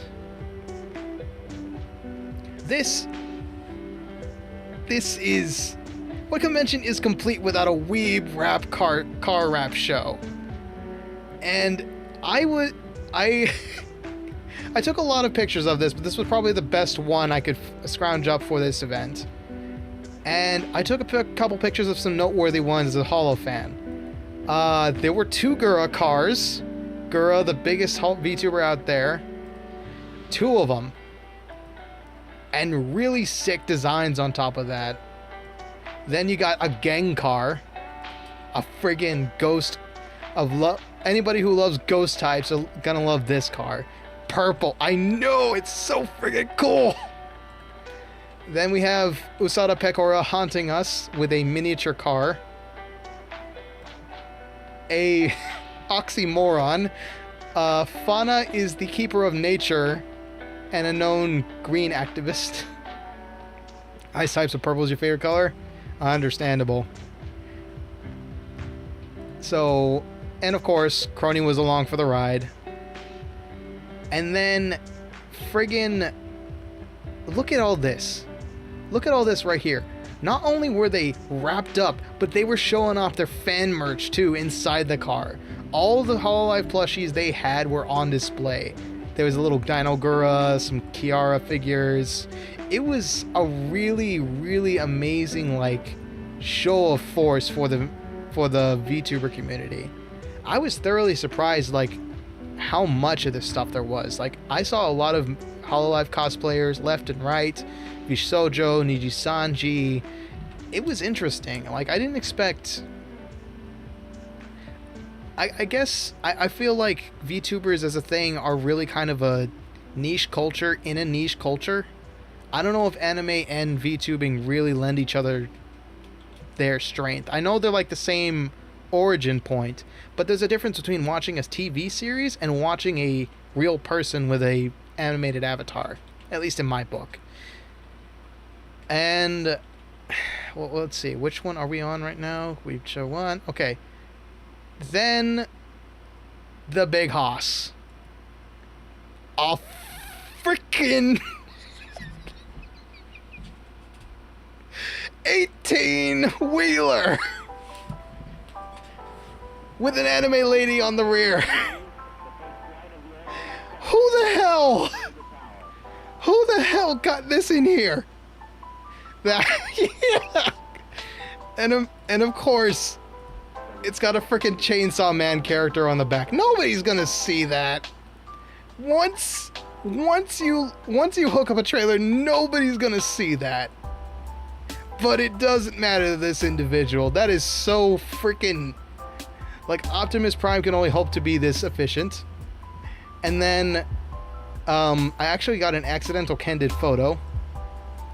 So, this is Ninomai Inines of Hololive English. And these are actually some of her fans right there. Takodachis. I didn't wave hi to them. I don't know. I just feel a little too shy to, like, identify myself with other Holo fans. But these are, like... I censored their eyes, as you can see. And it's amazing. It's amazing how a Takodachi right there is just writing it's human. Amazing. Like, the human doesn't act like it's being mind controlled whatsoever. Concerning. Moving on. These cars were amazing. These cars were like, I got to really like get up close and see all the detail and the lights. That light right there at the bottom is like rotating. It's going in a nice circle. These were really glitzed up. Really something else. But that's sadly the end of the car show. But now we move on to Dealer's Alley. This took a shit ton of time to get through because there was so much to see. My legs were so sore after this. Oh, I had been going for about, let's see, if it was about 2 p.m., maybe 3, then I had been there since 10, so I've been on the floor for about 5 hours now. And my legs were starting to feel it, but I had so much to look through. And there was so much good cosplay here. And unfortunately, Quill had just gotten done with Dealer's Alley. So once again, I was on my own. The first place I stopped was to get some merch for myself. You know, if you're gonna go to San Japan, you gotta get something to remember it by. So I walked over to the main booth, selected a t-shirt design, and this is what I brought home with me. It's a little early to be showing off the haul, but this is what I brought home with me. I got a really cool San Japan t-shirt. This was one of 2 designs. The other ones had a lot more tentacles, a lot more octopus, a lot more Cthulhu-esque. And this one really struck me as bold and beautiful because it was like Maiden of the Sea sort of feel. The whole entire theme for San Japan 2023 was what's it called? It was nautical themed. So like there was a bunch of promo art of sailor girls, boats in the air. It was really cool. It was a really nice nautical theme. And then I also brought home this nice stationery book, which I still have yet to break it open and start writing in it, for both $30. And that was all my spending money because the rest of it had to be used for food, clothing, getting to and from work. Yeah, I did not have enough cash to be going through Dealer's Alley, but I had a good time nonetheless. What was next? Okay, so that's that. Okay, so I can now just faff a bit. There was so much variety. I saw, like I said, I was reminded completely of my old days of scavenging about. Yeah, I'll get to the good stuff in a bit, but I was just kind of scavenging about, looking through like old video games, manga collections, movies, graphic tees, and there was so many amazing t-shirt designs. But the first thing I saw, of course, was Gamer Sups and their waifu cups. Like center stage, center of the floor, as soon as you got to Dealer's Alley, they had everything ready for all the people, and it was crowded. Like, people were there and thirsty, if you get my meaning. So I avoided that, of course. V1 Tech had some amazing like steel art on display. If you don't know what steel art is, essentially it's like a print, but it's on a iron plate, like all painted on an iron plate, so it stays intact much longer.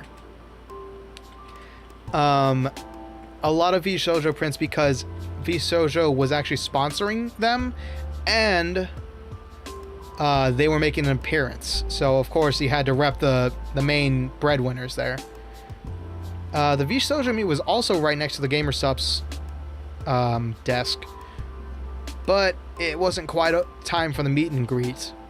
They actually like called in and appeared there. It was interesting. I'll get to that in a second. And like I said, there was amazing t-shirts from everything from anime fandom shirts like One Piece, Chainsaw Man, to Cute Yet Sassy. Like I saw one that said, "Hippity hoppity, your soul is my property now." There was a lot of like weird juxtaposition ones, and of course some cultured shirts, and also some miscellaneous nerdy stuff that I didn't expect. Like there was some like movie quotes. Ah, that's right, you did. Like the classic quote from The Mandalorian, "Guns are my religion." I was very tempted to get that one, but then I saw the price tag and was like, nope. I am walking away with my wallet intact, thank you. So, let's see. What was the next slide? Ah, yes. This was one I took for Cake. Unfortunately, I didn't have the time to actually buy anything there. I got him a nice free sticker. This is the No Thoughts Club line of items. It looks like you might have been able to, like, pachinko machine your way through getting some of this stuff. It was like a little setup vendor. And the character designs were so nice. I wish I could have gotten something for Cake. I really do, but all I got him was this image. And then this. There was at least 10 racks of katanas in that entire Dealer's Alley. They had everything from real swords to cosplay plastic swords and all in between. Mall katanas galore. It was impressive. Like, I even saw like the scissor blade from Kill la Kill, Mithra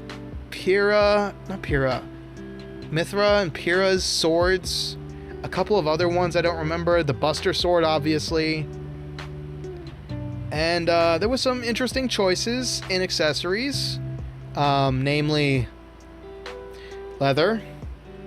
Interesting assortments of leather and iron. I won't go into further detail.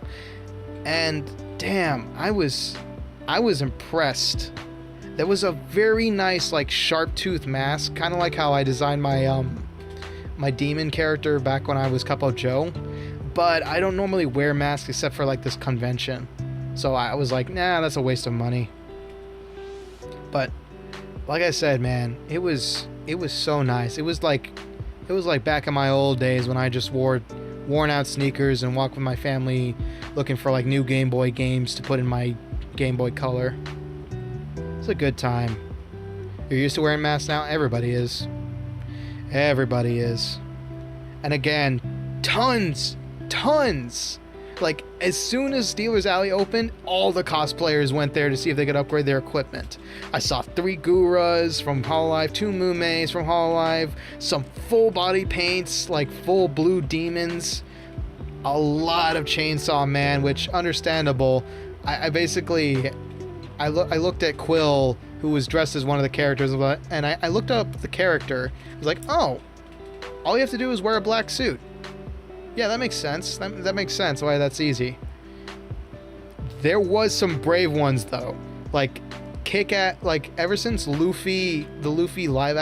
One Piece live action dropped, there was a lot of Hispanics out there and Filipinos like just strutting their stuff as the brand new version of Luffy. Full shirtless, low open cut shirts, short shorts, straw hats. It was good. And some other brave cosplays like Nudist Beach's leader from Kill la Kill. If you know that one, here's the good news. He was wearing a bodysuit and his equipment belt, and that's pretty much it. That was impressive to see. It didn't really matter if they had like the right body type or not. There was so many different cosplays out there, and I am all for like going as what you want. It was really cool seeing all those people. And then, like I said, lo and behold, there's all sorts of nerdy stuff here. So of course I walk up and find a lightsaber smith, and he let me hold on to one of the swords. This is a custom lightsaber built by them, sold by them. You can order like custom stuff like this. And I gave their business card to Cake. I don't have it with me at the moment, sadly. But it was surprisingly well balanced. There we go, Crimson Dawn. Perfect. That's the gentleman who handed it to me right there. And oh, I'm missing an image here. Whoops. There was one of just like the table itself, but here we go. So all of these were like hilts you could buy from them, and then this was like the working model they handed me. So I like asked if I could take a picture for Cake, and then he said, hey, why don't you just hold one? It's so cool, that dude. Your phone's gonna die? Okay, buddy. If you gotta go charge it up, be my guest. There's the VOD will be here by the time you get it charged up, or if you like, you can just call it a night for now. I won't be offended. I completely understand when the phone's about to die. If you gotta go charge it, charge it. VOD will still be here, and I'll still act like I'm talking to a million people. Don't worry. Moving on. Let's see. What is up next in this? We're getting close to what I really want to talk about. Floof. Oh, wonderful Floof. Look at all this. Alright. Thank you for checking me out, wondering why. Pleasant dreams to you.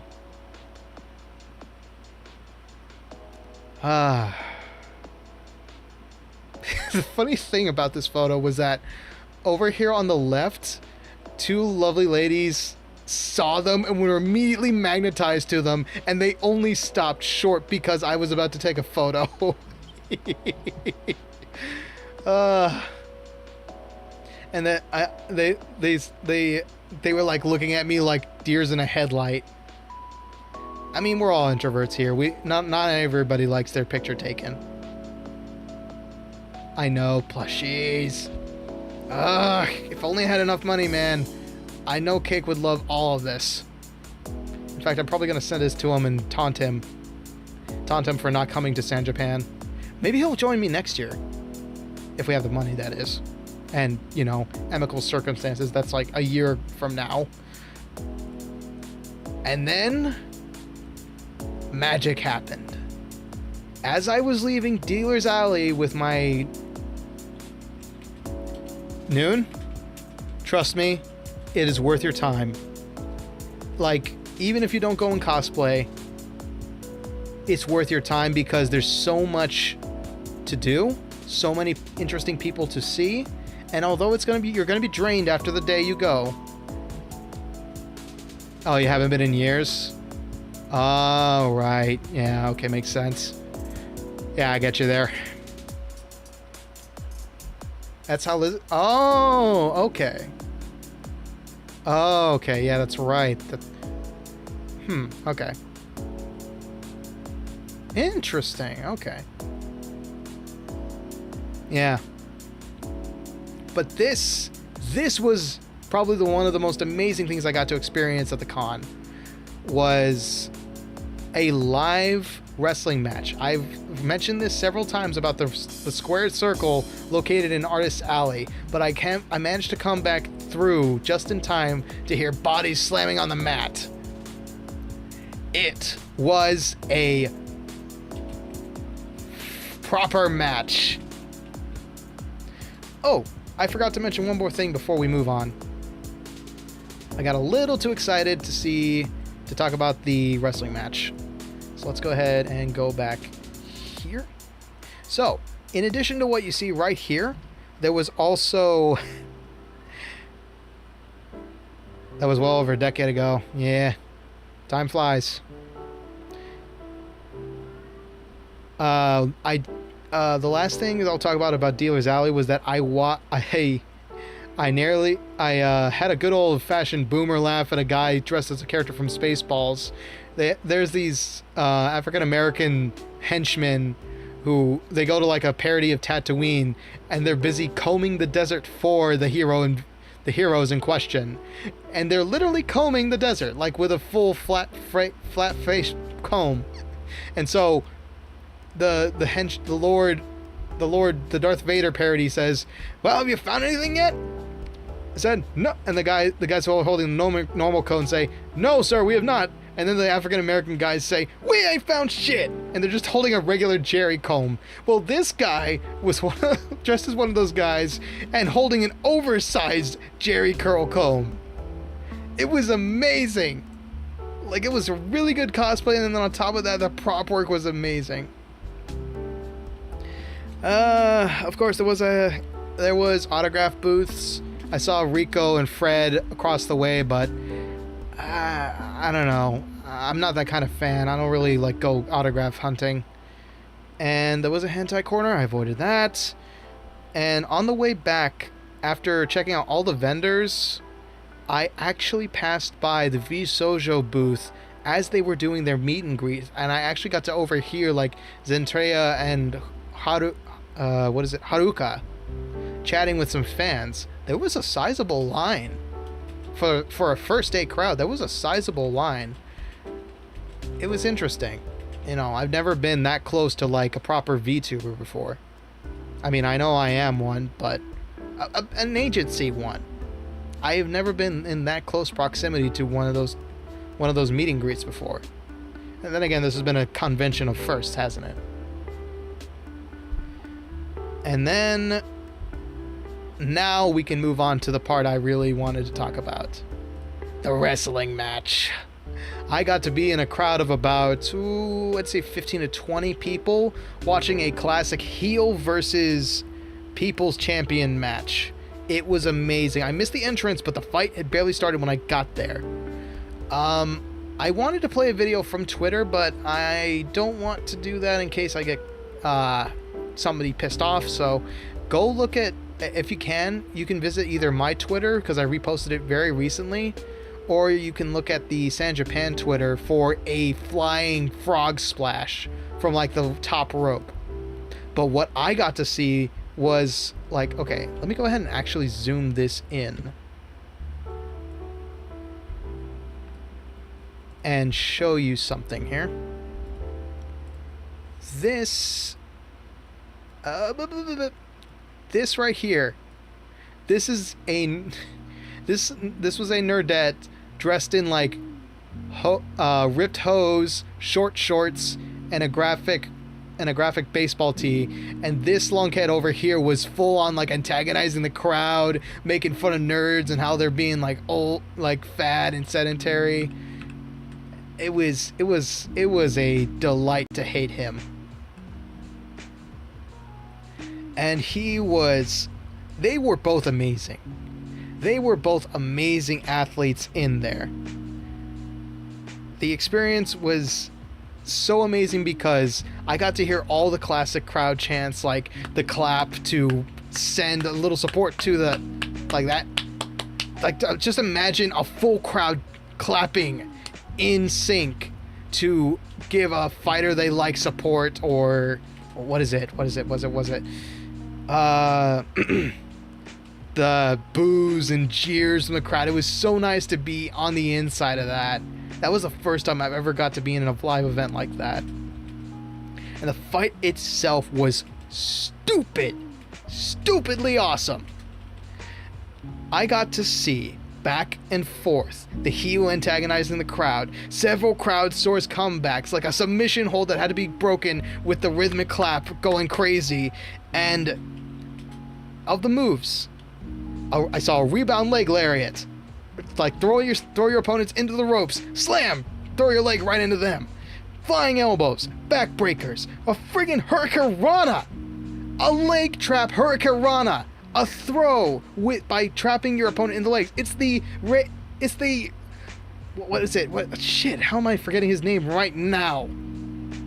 Rey Mysterio special, the 619. I saw a freaking hurricanrana live.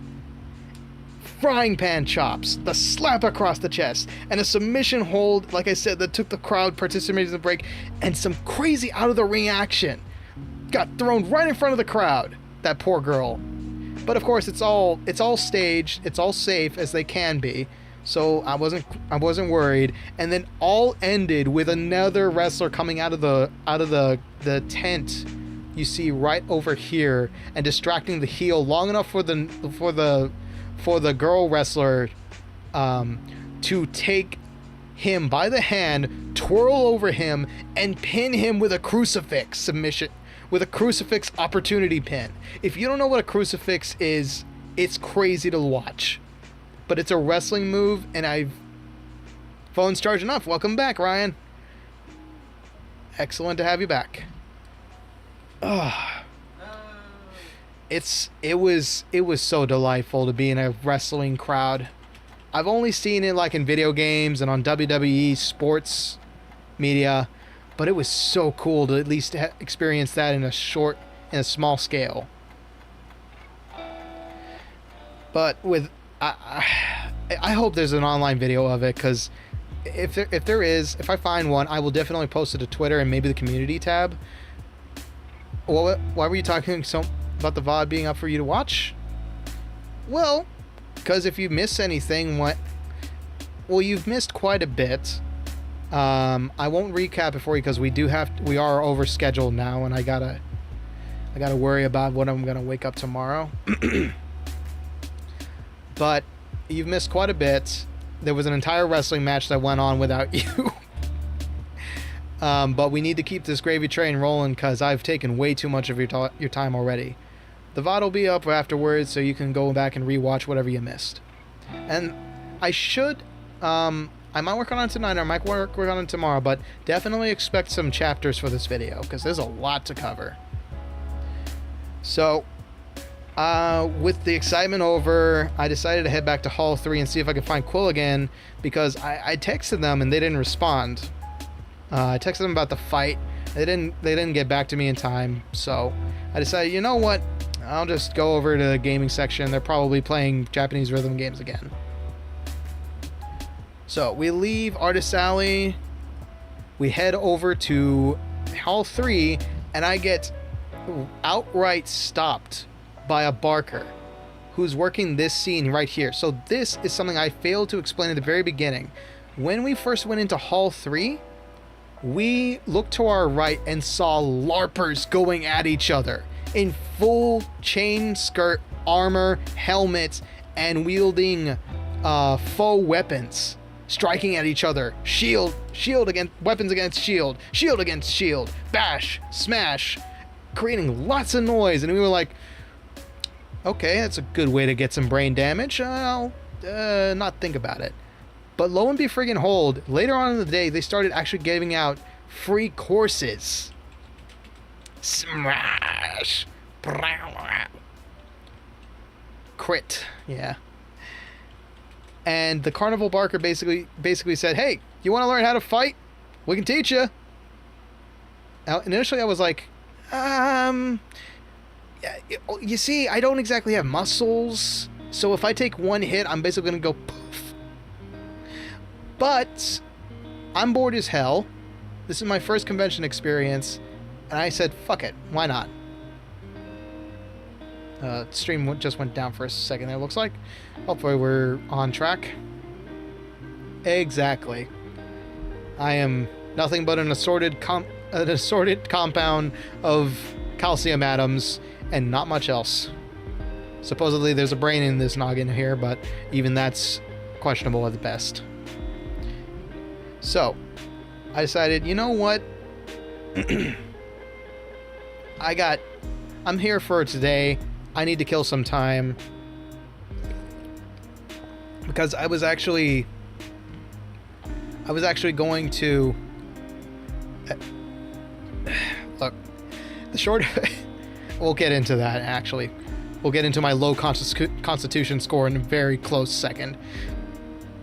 I was actually planning on attending at least one of the concerts that night. I was not able to make it. I was not going to be able to make it to the 11 o'clock concert because, one, that's way past my bedtime. Just kidding. And two, my ride was not willing to pick me up that late. Not in downtown of all places. Hell no. That would be like for the Hyatt people who are staying at hotels nearby. Me, I might be a local, but I do not want to be in downtown. I know better than to be in downtown around midnight. So I decided, you know what? I need to kill some time before the concert. Quill's not really getting back to me at all. Why not? I can kill some time here. So I stepped into the ring. I've buddied up with I want to say there was at least 10 people standing at attention. And they laid it out to us pretty easy. There were 3 teachers, 3 paths we could choose. The first one was to learn fencing with a rapier or a polearm. So distance fighting, a lot about balance, movement, cool stuff. Then there was another teacher who was offering to teach us how to fight with two-handed weapons. Long swords, great swords. Stuff that was heavy enough to really make big swinging movements. You like the idea of using rapier? Well then, you're in luck. And then the third path was sword and shield fighting. The heavy stuff, simulated axes, maces, bashing, crashing, charging. It was all very tempting. All 3 were very tempting. But out of all the ones I saw, I decided to go with a safe choice and pick up the fine gentleman's blade, the rapier. And it was primarily because I've actually used a foil in the past. I can actually see my father's old foil looking at me menacingly in the corner next to my door. I borrowed it from him a long while back, and I've been meaning to get back into it. But I've just never found the time nor the wherewithal. I think fencing is really cool. I did it a couple times. Well, I ain't touched it in a hot minute. How do you think you would feel if you were an unused object? You would feel unloved. Moving on from humanizing inanimate objects, I decided to take the path of the noble, as he put it.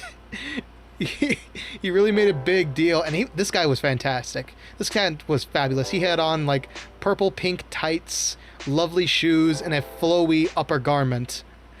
And he had the most absolute badass goatee. He was a wonderful gentleman and very flexible at that. So I decided to take the nobles route and not one of the peasants, and learn how to use a rapier. So they gave us the option, of course, of learning. Okay, let me read from my notes because my thoughts are starting to get scrambled now at the 2-hour mark. I picked the fencing class because I was the most familiar with it, but my prior experience didn't help at all. At first, we were sat down and told the history of fencing practice, you know. They tell us about the great teachers back in the day, like, let's see, it was right here. They took us aside and split us into 3 groups. Group 1, the great swords, took the arena, right here. Shield bashers took the leftmost side, and us fencing nobles took the chairs right here to get a quick brief history lesson and how to properly hold yourself. So they explained like the 3 teachers that I don't remember off the top of my head, what engagement distance is, how to properly lunge, your balancing, and how to properly engage an opponent. Like how far is too far, how much you're comfortable with leaning. And then once we had the basics down, they gave us wooden dowels or sticks, rods, what have you, for foils, and proper wooden spears with rubber heads. That, of the 2, I was tempted. I was very tempted to take the spear at the last second because, quote unquote, graduation rest his soul, old Gramps used to love doing spear work. Vesper Noir, no longer with us in the Hololive sense.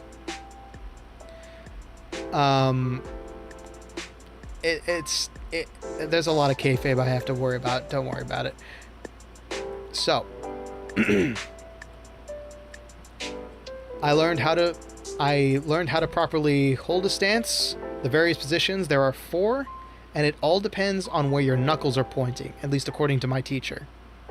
So position 1 would be up high, your palm is out to your right, and your knuckles are pointed upward. Position 2, your palm is pointed downward, facing the ground, your knuckles are pointed to the right. Position 3, your knuckles are facing the ground, your palm is facing towards your left. And position 4, your knuckles are facing left, your palm is towards the sky. This is the most common one, as far as, at least that's what my teacher told me. So we practiced holding, defending, then striking. He taught us how to just use very simple movements to push a blade out of the way. And really, it was interesting. But unfortunately, we're now at about hour 6 or 7 of my trip to San Japan, and my arms are very tired. Very, very tired from backpacking all day. It's not a good day to be me at the moment. So I am struggling to keep my cool. My high tops are starting to feel like stones. And then it was on to demonstrating proper lunging form. My legs were threatening to give out on me at that point. And my all-cotton denim jacket felt like a fur coat. I took off my backpack, but my jacket still weighed me down with all the extra gear I had in there. I kept a notebook stored for writing down interesting points during the trip, so I wouldn't forget or have to worry about remembering it all. So it wasn't really all that great. My high tops, because they're attached to my ankles, and I could see I had low shoes for amicable mobility. I was not really built for doing that, but I did my best. However, I almost really screwed up my knee. I could feel it tensing up, and I had to shake it out a bunch just to get it to work right after lunging a couple times. We went overtime, so we never really did any, aside from learning how to properly lunge and keep my balance. The teacher was really nice. We basically ended the lesson there.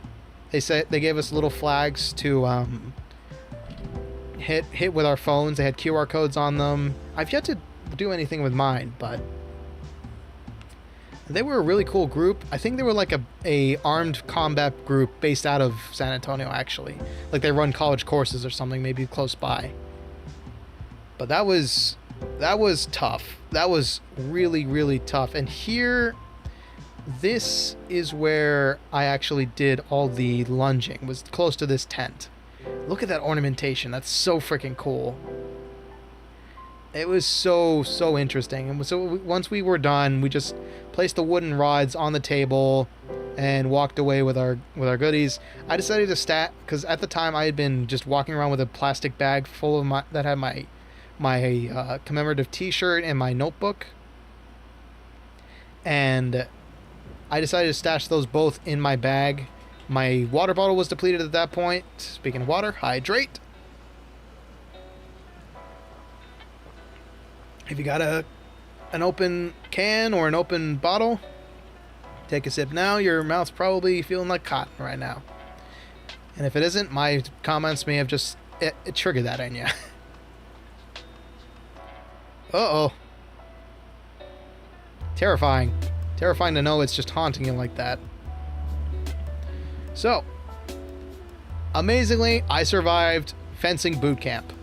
It took about an hour, probably, maybe half an hour. And then, after barely surviving it, I plodded on to the gaming room once again.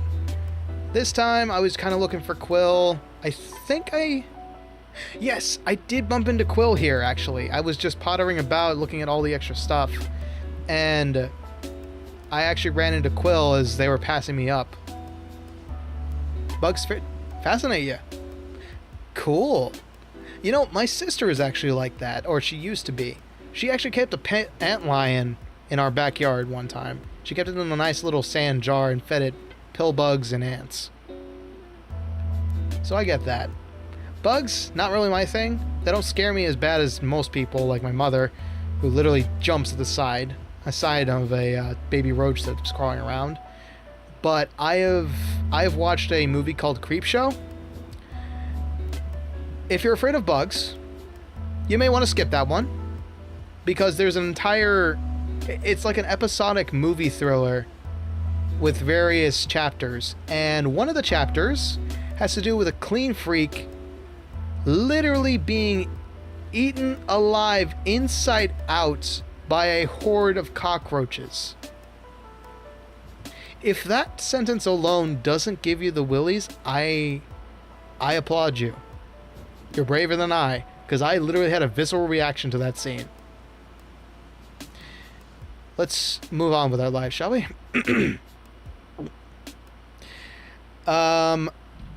I made it back to the games room. Still, not once during my entire time at San Japan did I get to play one of the free play arcades. Oh, I dare you to go watch it. Creepshow by Stanley Kubrick? No, maybe starring Stanley Kubrick? I'd have to double check, but Creepshow, yeah. It's a really nice little bunch of short stories. I'd have to recommend it based on that. But still none of the dueling deaths were available. I never got one chance to play Guilty Gear Strive that day, but I did watch a Kai Kisuke player talk smack to his Faust friend. And then he turned around and smacked him down in the hot third round. It was so amazing to watch a Kai player get smacked down like that. Ride the lightning, I guess. Straight to your grave. I checked out how the gaming tournaments were going. And oh, there's the close-up image I wanted. This is an extra from the earlier, but it's not him. At least I think. Yeah, no, that's not him. I went back to check out the gaming, how the tournaments was going, and there really wasn't a lot of people. Like, I even took a seat, and there was like maybe 6 people next to me watching some people play Dragon Ball Z on that gigantic, what is it? Projector screen back there. I feel like part of the fun of tournaments isn't just like watching 2 combatants go head to head. You should probably also have like a shoutcaster, like helping everybody who isn't into that game understand what the hell's going on. But maybe, because I've seen like the Texas Gaming Empire does like what they call Smash Ascension. Sometimes they have people on the commentary desk. Maybe in a convention setting, it might get a little distracting. But I don't know. That's my 2 cents on that. But then again, I enjoy shoutcasting myself. It was way too boring for me, so I went back over to the right and actually checked out the gaming lineups. Let me see what the next slide is here real quick. Oh, that's the end of it. Okay. So, to the right of this image is a, like, lineup of about, what is there, 5, 6, probably 12 monitors, which all had various consoles linked up to them. And you think you found the scene? Oh, Bovala. Don't maybe don't have something in if you were planning on eating tonight, I'd say that's well past your yeah. I'm thinking about it right now. Okay, back to the topic at hand. Speaking of getting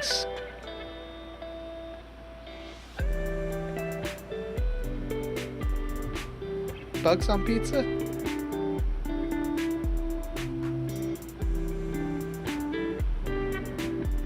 Why? Thank you for the permission. So, what was I saying? Right, I remember. So this was one of the highlights of my night, actually. I decided... So they had game demos ready to go. There were consoles hooked up to mini monitors for you to play. I saw like some SNES classic, SNES minis, PlayStation games, Xbox games. A lot of people were playing Halo for some reason. Like Halo 2 was one of the most popular ones. I saw a couple of people playing Halo 1 split screen, Halo 2 split screen. It will be okay, you're made of bone. I am made of calcium. I am made of calcium. I am strong. I am independent. I am made of calcium. Well, that was proven very wrong because I decided to sit down on one of the consoles that had Street Fighter 6 running. And I just decided, you know what? Okay, let me try out Ken. I haven't played this game since the beta, and I played it on my PC that could barely run it. So I was thinking, okay, maybe there was some input lag. This is a PS4. It should run fine. And it did. It took a little bit to load, like, the character models, but it was pretty okay. It was pretty okay. Ugh, good grief. My throat's getting real hoarse. I've been talking for almost 2 hours and a half now. And then an opponent showed up. I got in, like, one match against Ryu, one match against Luke, both AI, and then out of nowhere, this bald dude showed up with glasses. And he was like, "Hey, you looking to play a game?" Yeah, sure, why not? I said, knowing full well that I was accepting my demise. And so, dude was serious business. He brought his own fight stick and really knew his stuff.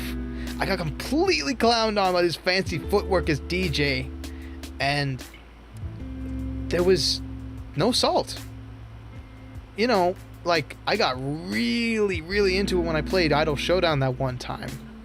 But face to face, with the quick resets and everything, like, Street Fighter 6, one of the biggest changes they made was that there's no wait time on rematches. You can just pull up the screen, hit rematch, and then boom, you're ready to go. Fight. Round 1, fight. No salt. No room to get salty. No room to think. You just say, okay, let's go again. Let's go again. Let's go again. Let's go again. And we had 10 matches, him and I. I didn't win a single one, but we went 10 matches. My Ken, my shabby Ken, against his experienced DJ from another generation. And we almost had some decent matches, but he was really good. He was really good. I have to give him credit. But after 10 matches, I told him, like, after the 9th match, I was like, okay, one more. And then he decided, okay, you know what? My buddy over there, he's just kind of like sitting there. I should probably go see what he wants to do. Thanks for the game, man. So good. So cool to actually like play face to face against somebody. Like, I've never had that experience of just like fighting some random player.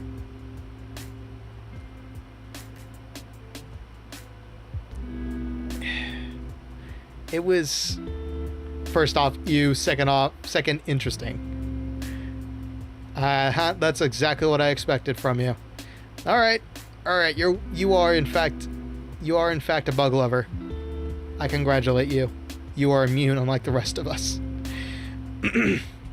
So yeah, that was the first. I was amazingly bad. But that was probably the first and last time I'll ever get to fight somebody face to face, and it was the most fun I've ever had playing a fighting game. Ever. Less of a bug lover, more of a pacifist. Even more respect for you. Yeah, but I have never had that much fun fighting somebody I don't know in a fighting game. Like, normally I've tried playing online, and there's just something so, like, sinister, so, like, weird fighting somebody online who's, like, soundly beating the pulp out of you.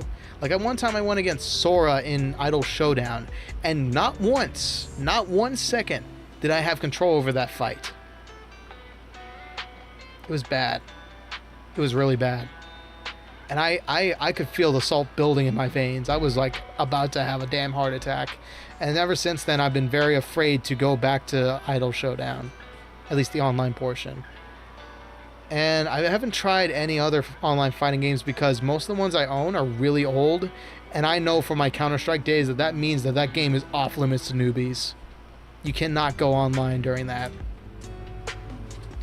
So, after that amazing moment in my lifetime as a fighting game nerd, it was finally time for me to attend the concert that I've been semi-looking forward to, more like accepting that was the only one I was going to attend that night. So, we move on from the gaming section to the concert.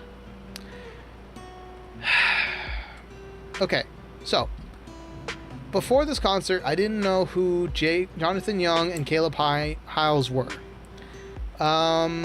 Essentially, come on, stream, come back. Okay, we're back. How do I describe them? They're pop culture musicians. It's not a bad thing. It is, however, if you don't know any of the references. So, effectively, what this concert turned out to be, I got there just as they were starting. I stayed for, I want to say, 15 minutes. No issue with them. No issue with them. It was 3 things. First off, I want to say it was hard locating a clear path to the Hyatt from the building I was in, but I managed it. It was just literally walk outside and turn left and find the escalator. Once I made it in there, I had myself a nice snack bar to keep my energy up. But once again, my supersonic hearing refuses to let me enjoy a live concert. It was too loud. It was too loud again. There was 3 reasons, actually. Number 1, and this is kind of because of me. It was just 2 guys, 2 vocalists, and an acoustic guitar. I don't have many good memories of that. In fact, I'm gonna have to talk about it later on with Blasphemous, but I grew up on the good book. Specifically, I am a Roman Catholic. I don't be a dick about it, obviously, as you can probably tell. But I grew up going to faith retreats. And every time I would have to go on those retreats, yeah, there was always one guy with the acoustic guitar and the same dulcet sort of rocker tone who was singing gospel songs. And that was this same experience over again. Like the ballroom setting, the soft chairs, the... Yeah. Okay. Good to know I'm among friends. What was I gonna say? So yeah, the same exact setting. I've been here before. The like easy chord structure, singing hard, singing loud, and singing directly into the microphone. That's not something you do. That's a great way to blow out Ricky T. Bones' hearing, thank you.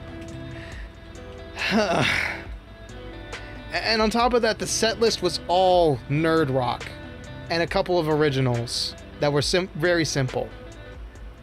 So like, I mean, it was cool. They sang Wellerman, they sang some shanties, and they sang the Dovahkiin theme from Skyrim trailers all the way while back, like Dovahkiin Dozera or something like that, and it was cool, but it was just two guys and an acoustic guitar. It's a lot less impressive when your entire channel is all like very interestingly mixed acoustic backings and your voice is like dark and gravelly. But once you hit the live venue, all that's gone, and you're just a guy with a guitar and your buddy. So, after 15 minutes of putting up with it, I decided not to be rude and leave like, ugh, friggin' losers, get a metal band. No, I don't think Jonathan Young's a bad player. I think he's a fantastic player. He did some amazing shit with his guitar. And they were like full-on a comedy duo. I think they were fantastic entertainers. They just weren't for me. They were too loud, and I really wasn't into the songs they were playing. I think it's a fantastic performance. If you want to, definitely look it up, because it was a fantastic and funny performance, I'm sure. I just didn't want to be in there. So I decided to be nice about it and pretend to get a phone call that I had to take outside. I flicked my phone with my thumb, lit up the screen, looked at it, and went, oh geez, and grabbed my backpack and started walking out with my phone to my ear. Just trying my best not to look like an absolute dickwad. So I leave the I leave the concert knowing full well I'm not going to enjoy a single second of it. And it's getting really late at this point. This is just a nice beauty shot to add some dramatic ambiance. Yeah, thank you. You gotta understand your limits, right? And unfortunately, this is when Quill finally gets back to me and says, hey, so I just saw your messages. My legs are getting kind of tired. So we're gonna head home for the day. And I'm like, completely understandable. Like I said, Quill is they're much smaller than me. 2, they're much younger than me. And 3, despite us both coming from like a very active work background, like they still work in a retail store, and I used to work in a suit shop. So we're both used to destroying our legs for the good of money. But what is it? Yeah, it was disappointing, but I said, okay, man, I completely understand. Thank you so much. Thank you so much for being my guide to this shit and hanging out with me. Like, me and Quill don't really get together. We're like good Discord buddies, good buddies from the war, if you will. And we have a good rapport. We don't really get to hang out that much, though. You know what? How many word messages you sent this stream? Well, you definitely have a lot over Mimsy, that's for sure.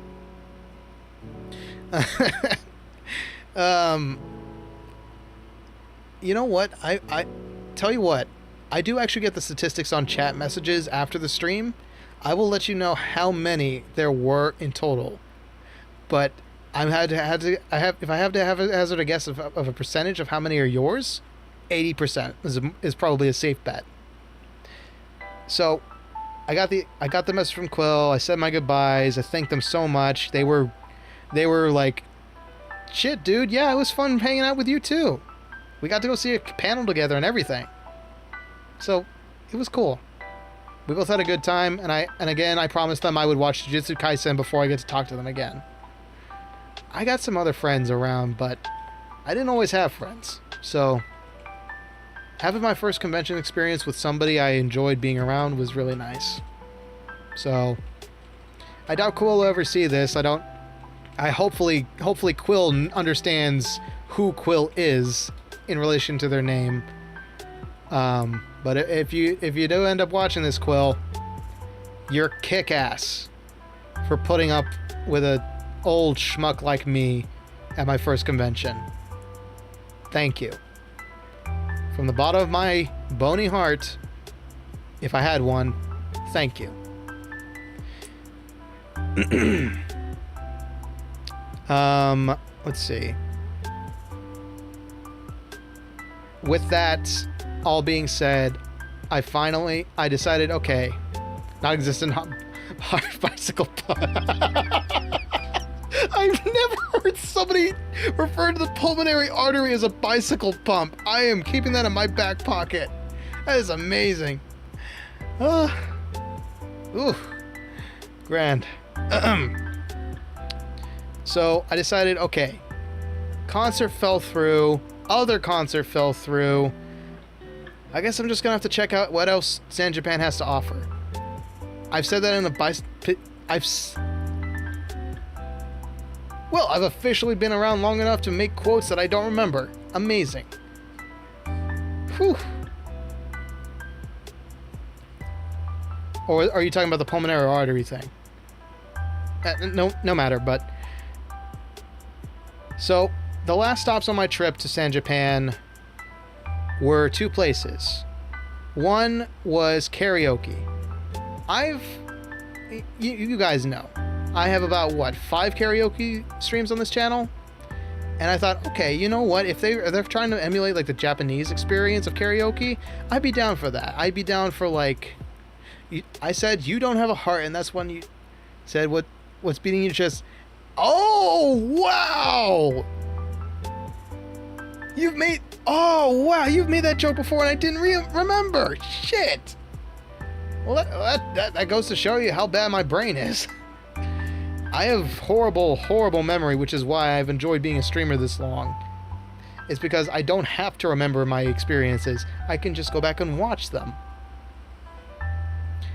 I made the joke? Damn, I'm clever. Past me. Past me is clever. Okay. Wow. Yeah. I guess that's what people mean when they say, like, they do this stuff and then it's all like a blur to them. I don't know. I've heard the Game Grumps say that a lot. Like, every video they've recorded is all just a blur until they watch it back. And then they remember it instantly. Something about, like, performance anxiety, maybe? I don't know. That I can believe, yes. Yes, I have totally said that before. So, about the karaoke experience at San Japan. It wasn't what I expected. I'm ashamed to admit that, I actually don't have any bravery when it comes to singing in front of people. And guess what was waiting for me in the karaoke booth, in the karaoke spot, as I was walking towards the sound of a very wonderful female rendition of Baka Mitai? I saw a stage. Not like a booth or like somewhere closed off where you can just sing by yourself and have a microphone and a song selector. It was open mic night. And people were performing live on stage for other people. And so I stepped in, looked at like a full lounge setup, and turned right back around because I am not dealing with that shit. I may be able to perform for you guys. Exactly. It's a weird thing to say, but it is a legitimate thing. Like, I think Kai explained it best, is that when you talk in front of like a chat box, you don't have to worry about Kai Sekoto of Adoyen, by the way. When you are talking in front of a chat box, it's different because you don't have to worry about interrupting people. And it made total sense to me now that I've been doing this for about a year. That makes sense because that is something I worry about. Like, I'm terrible with texting. I don't know when the fuck to quit. Sorry, I'm getting tired apparently, and my filter's starting to fail. But yeah, when it comes to like chat boxing and stuff, you don't really have to worry about like rhythm and rhyme, and you can have back and forth all you like, but you don't have to worry about like speaking over somebody or letting them talk or anything. And especially with karaokes, you just kind of focus on performing. You don't have to look at people's faces as they're like smiling or frowning, or that one guy giving you like a dead eye stare as he's judging you harshly. So all that stuff went through my head, and so I was like, no, I'm good. I am good. I was like 2 days out from my last karaoke that ripped up my throat. I can just go ahead and accept that as my karaoke for the month. So, karaoke was a bust. I guess next up would be the so-called Otaku Cafe. Quill had mentioned that there was sadly no pink milk or something like that they were looking forward to. And I was like, okay, well, I guess maybe at least I can get some like fabled onigiri, aka the jelly donut of Pokemon yore. And what is it? What was I gonna say? Oh, yeah, so there was also like a maid cafe there, but I never even considered getting tickets for it. It was appointment only. I know it's technically kosher, it's fine, it's non-judgmental, but I don't know, I would feel really weird having that much service given to me as an ex-customer service specialist. So I decided to go over to Otaku Cafe. And yet another disappointment. Otaku Cafe turned out to be Otaku Konbini, convenience store. All they were doing was selling import Japanese snacks. This was Japanese Aquafina on your right, Japanese iced coffee on your left, because I was starting to feel tired. It was, what? If it was 7. No, 6. Oh shit, I had been there for 8 hours by then. Yeah, 8 hours. 8 hours on my feet, so I was feeling really worn down. My backpack was starting to feel a lot heavier, and my bottled water was gone. Hydrate?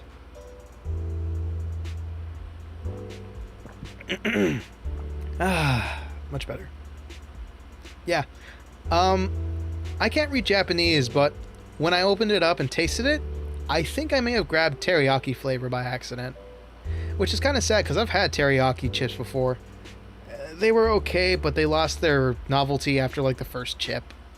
The iced coffee was good. It was kind of like if you have your normal drip coffee and then you add cream and sugar to it. That's kind of what it reminded me of. But that was it. $10 spent at the Otaku Konbini, and I got to enjoy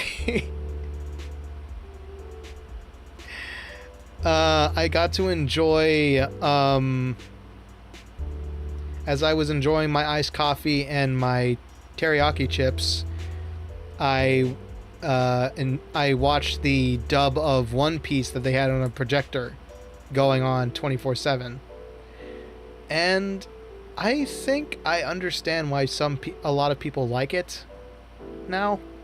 I mean, I used to watch One Piece back when it was on 4Kids, right?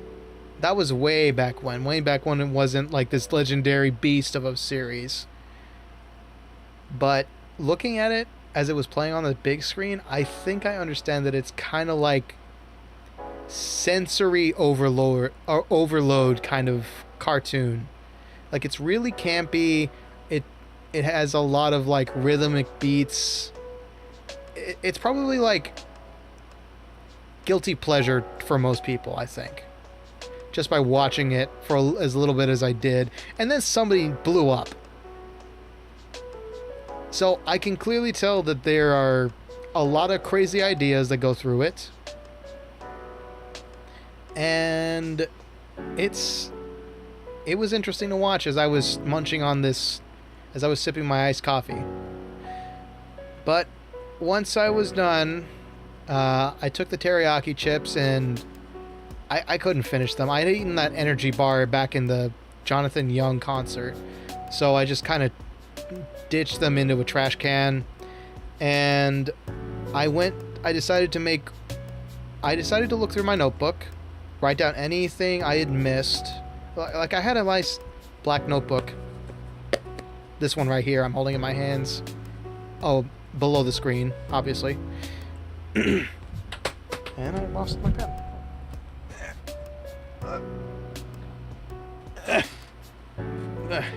Got it.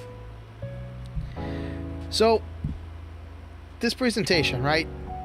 I've been describing how I took photos later on in the day. Okay, look, Mimsy, I wasn't about to, like, ask anybody else at the con, like, hey, you want a bag of teriyaki chips? What else was I supposed to do?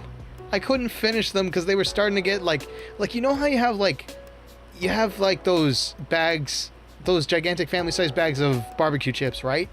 If you have too many of those, you start to feel sick, right? Like, grease is starting to build up. You can't seem to find when I made that bicycle pump joke?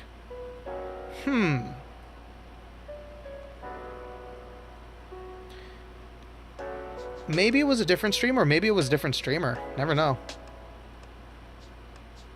Yeah, I couldn't exactly offer it to, like, the local dog or something. I saw a sick Huntress cosplay on my way out, though. But after looking through my notes and looking through the photos I had taken for this presentation, I decided, okay, you know what? I guess it's time to go fill in the blanks. So I went back through the con and started snapping photos, candid stuff. So, like, all the stuff I was missing. It was definitely you. Who else could fit a bicycle pump in their ribcage? Fair point. Fair point. Actually, for a fact, I know there's not a lot of skeleton VTubers out there. The other two notable ones I know of are both, how should I put this? They kind of make V Sojo look like the teacher's pet. And if you don't understand what that means, essentially what I'm saying is that they're a tad unabashedly horny. Quite literally, they took the term bare bones and ran with it. And there's nothing...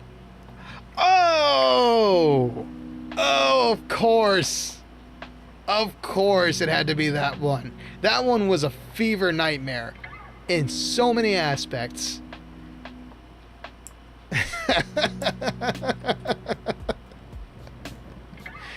Oh no, of course it was that stream. That was a nightmare and a half. That stream was like going through Garfield Kart in the first hour was terrifying. And then P ranking.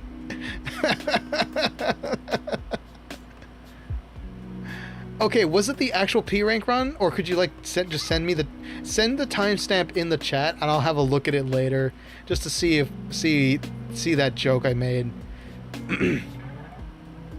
Oh my god. Woo! Legendary indeed, yeah. That was one of my finer moments. Yeah, so I decided to canvas the whole damn con. I filled in the blanks. I took some beautiful shots of the scenery. It was getting to be midday, so 126.17. Thank you, my friend. Thank you. You're a legend. Okay. You know what? Let me go ahead and... Oh, shit. I don't have a notepad anywhere. There's a piece of paper I can use.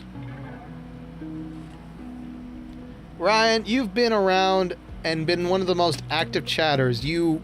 If this channel goes anywhere, you know you're going to become a legend. You and Mimsy. And Crafty, I guess. I don't know. Y'all have been the most active chatters on this channel. You're practically part of the program, my friend. Okay. 126 17 ... on a piece of random scrap paper because both my notepads are way the frick over there. So I took some candid photos. Quite welcome, Ryan. You've been a wonderful comedic partner thus far. So I took a bunch of photos of the second floor, the first floor, the first hall. Didn't go double back to Artist Alley. I passed through the vendors again hoping to get something, but they were about to close the walls, so I was like, ugh, you better get out of here. Took more photos of the gaming section, and then I went up to the second floor. These are wonderful shots. Some of the best I've taken of, like, promo shots. Look at that. That's Hemisphere right out there. This is the third floor looking out from the panel doors. Beautiful shot of Hemisphere right there. That's the Tower of the Americas outside. And this, so lovely. I took three angles of this, but this is like A-grade website stuff. It did come with a cost, however. These amazing shots. Initially, I was taking a lot of shots with my... So, okay, actually, you know what? This is actually a great way to do this. So, let's go ahead and step back to Dealer's Alley.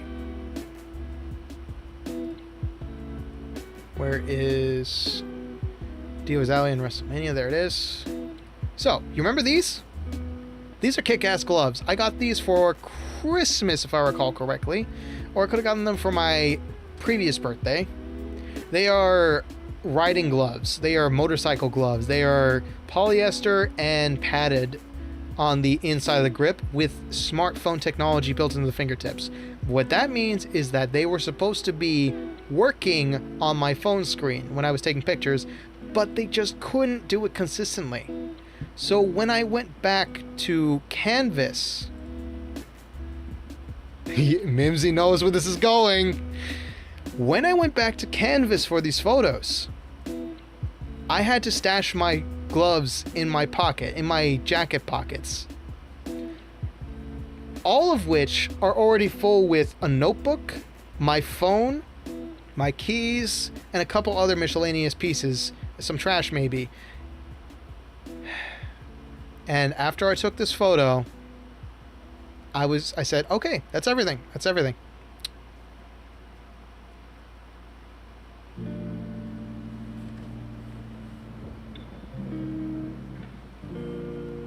My gloves are gone.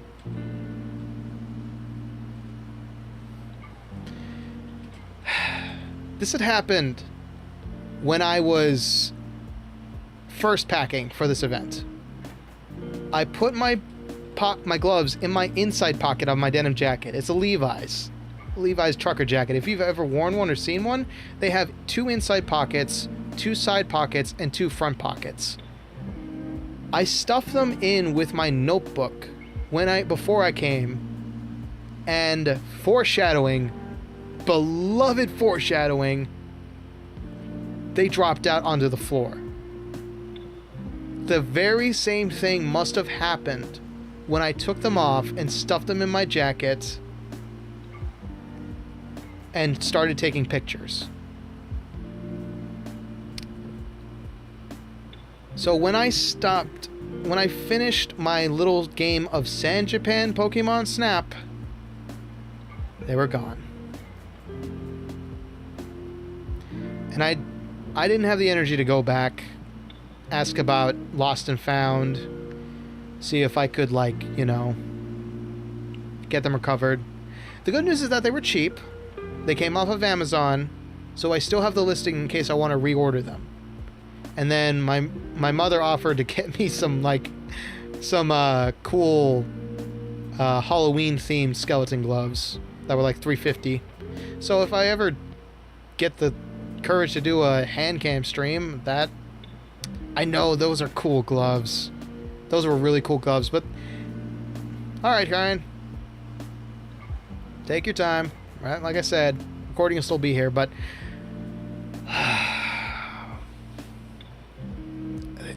the silver lining is that they were already getting kind of worn out. Like, some of the threads were starting to show wear and tear. I always use them for like laundry trips because the grip strength on them really helped out when I was like handling smooth plastic stuff. But after about 15 minutes of running around and potentially making the security guards really nervous with being an all-black figure with a very big-looking backpack, I said, okay, you know what? It's not a convention unless you lose something, right? It's not a convention unless you lose something. Be it your lunch, something valuable. Some people have lost their phones. Some people have lost their wallets. I called it part of the experience and said, I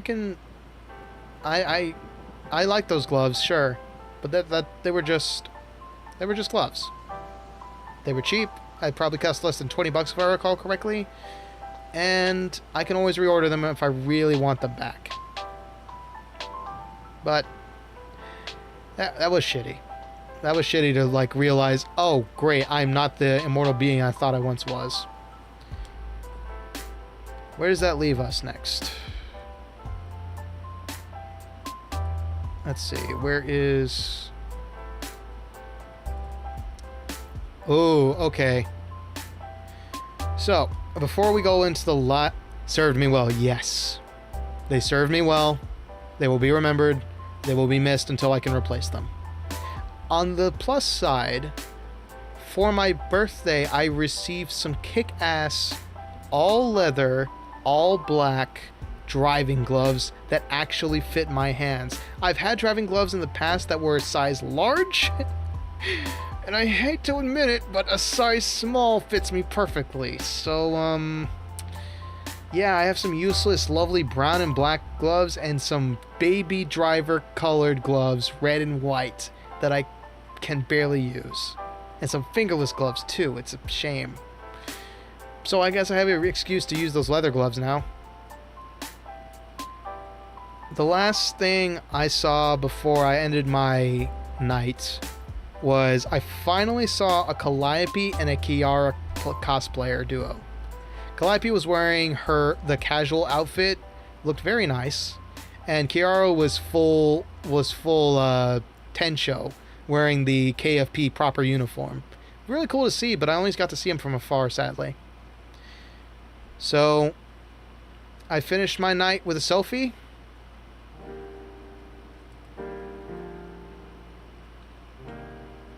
And there I am. This is the only time I will ever show a photo of myself, and it's not even of my face.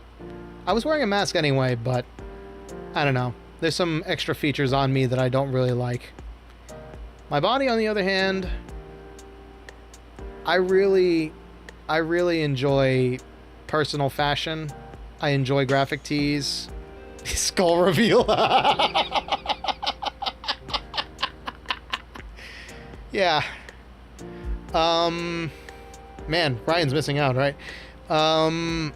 This is a nice little sticker from... I have to double check this because credit is important. Credit is very important when you're a free tuber like me. Where is my props folder? I should have had this open, or at least have a credit. Is it Xaconite again? It is Xaconite!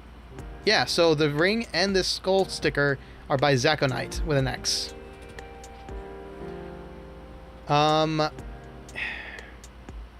Okay. So, growing up, I have never been skinny. Let me make that clear. I have always had the ideal gamer body ever since I was a kid. I was very weird growing up. I was skinny as a rail when I was 10. As I grew older, I grew bigger and wider, and I got really self-conscious about my weight. I couldn't move anywhere. I had very low stamina, but I entered the school of hard knocks as soon as I got my first job and started kicking myself in the ass trying to get myself a lot more fit. And eventually going from job to job was really what got me in high gear. I was really overweight. I was like 300 pounds at some point, and I was really big. I remember old photos of me and I was bigger than my father, and he's twice my age, maybe even more. Now, at the ripe age of 22 and dead 5 years, I have been through a department store job and a suit job, and both of those had me running around the floor, running my mouth, and running with arms full of heavy clothing. And just in time, Ryan, I learned a lot about my body type. One, I learned that I have very low hips, a very long torso, very short arms, small hands, yet I am broad enough to fill an entire hallway. And that last part is actually comforting, because my bone mass is actually something about a hand reveal. If I was, I guess this is it. Yeah. Yeah, I guess this will be it, huh? But, okay. I want you to understand that being big-boned is a real thing. Being broad-chested is a real thing. And when you go to weigh yourself, don't. Because guess what? Muscle weighs more than belly fat, than fat in general. If you've been hitting the gym and you still look at your scale and it's not moving an inch, good. Start looking in the mirror. Start looking in photos of yourself. Measure your waist. Measure your chest. Measure your rib cage. Measure whatever the hell you want. Your body will change. Your weight does not. Does not always change. So, when it comes to physique, you have to be okay with how you look. You don't have to be okay with like what everybody says you need to be in terms of weight, kilograms, pounds, whatever the fuck have you. I've got skinny arms, relatively toned legs, and sure, I got a good old-fashioned beer gut. But I have never been more happy looking in a mirror recently. And when I looked at myself, you know, fully decked out in Levi's, a jacket, I had my Calliope badges, I had my deadbeat embroidered right there. It's that little white piece covered by the strap. I got a custom Levi's order, and I asked them to write deadbeat in white string on the chest piece. And I still have that jacket. I've always worn it with pride. It cost about $100, the jacket and a custom job. But I bought this way back when I was first a deadbeat. And it still serves me well to this day. It's the most comfortable jacket I own. It's lightweight, it's durable. And there's even a little trinket I keep. This is a character charm from Calliope's actual model. I bought it way back when. This is all New World Order stuff.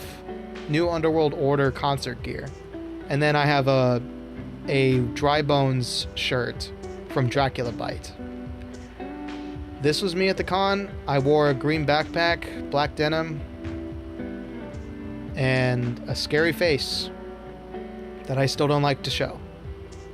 Never will, probably. Not unless I have to. But my physique, physically, I've never looked better. And who knows, maybe VTubing will be banned at some point, and I'll have to go back to either being a PG tuber, or I'll have to be like what's it? I'll have to be like Maximilian Dude and set up like a red what is it? A Canon, a Sony Red, and a full speaker setup. I don't know, but this is me, and there's no hiding your face from the internet. If it's out there, it's out there, and there's ways you can find it. But here, I'm in control. So this is what you get to see. I'm a Latino. I'm built different. Newgrounds game data me? Interesting. And I am a difficult physique. But this would be where I end my term in San Japan. And I had to wait outside for 30 minutes because my ride ended up late. I was dead on my feet, brain on fire. I ordered a pizza from Domino's, demolished it that night, uploaded a photo to Twitter and YouTube saying, I made it home. And the next day I was dead. Deader than dead. I was no good to anybody the next day. I was supposed to go to church, didn't make it. I was in bed all day. I could barely walk over to the coffee maker. Yes, double dead, triple dead even today. I could barely hobble over to the coffee maker. My legs were literally unusable, almost unusable. Re-dead. Yeah. I couldn't. I just couldn't. I know this feeling all too well because I've been an introvert for a long time and I've worked in customer service a long time. I recognize when I have literally no energy in the social battery. I know when I've been around for people far too long and I need to take a break. That's just how introverts work. So, all of yesterday, I spent it in and out of bed, taking ibuprofen after ibuprofen. I had some coffee. I barely worked on this stream. I was only good enough to like label all the photos. And that's it. I was not okay.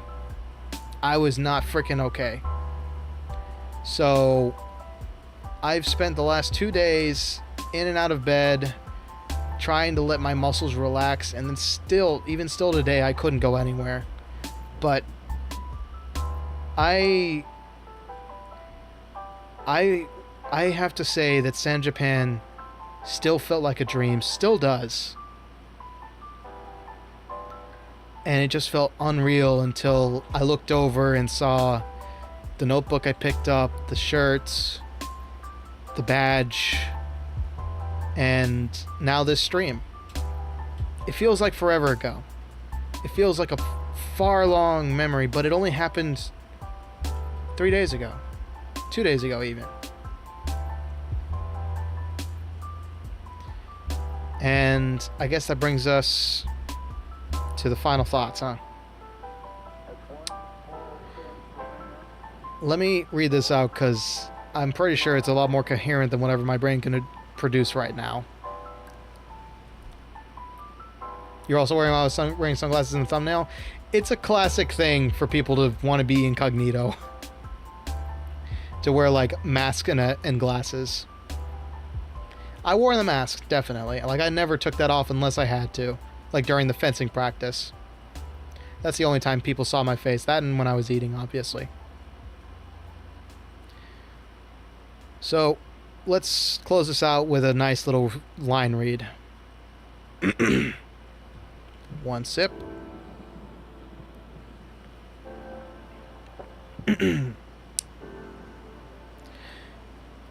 I don't know if this experience was worth the worry and preparation, but I will say that going to an anime convention is something you have to do at least once.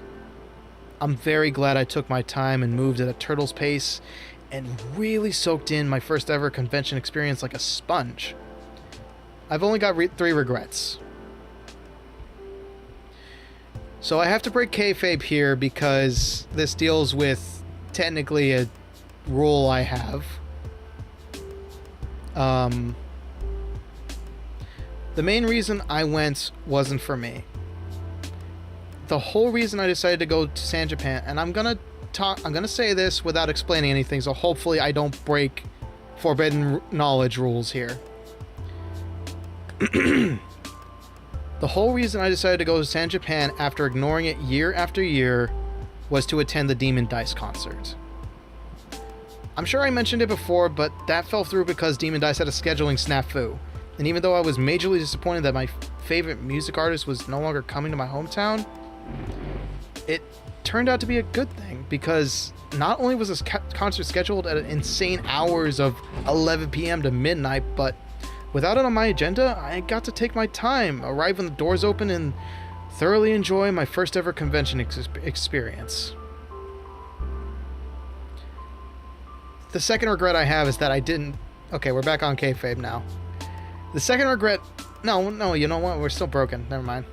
The second reason is that I didn't do any cosplay.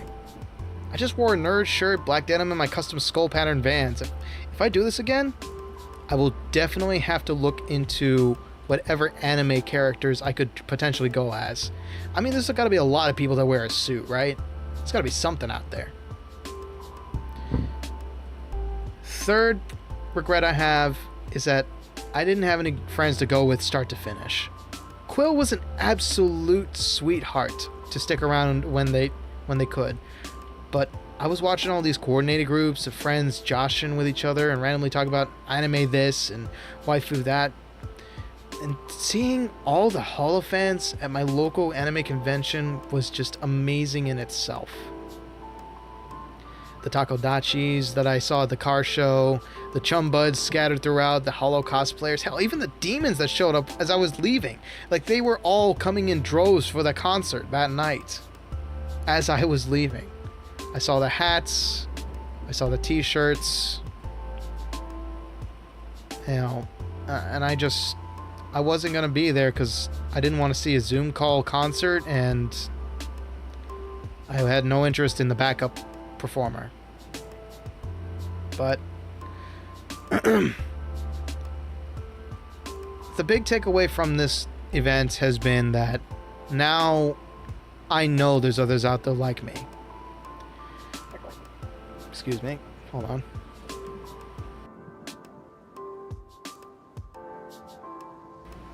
Forgive me. Nerves are kicking in.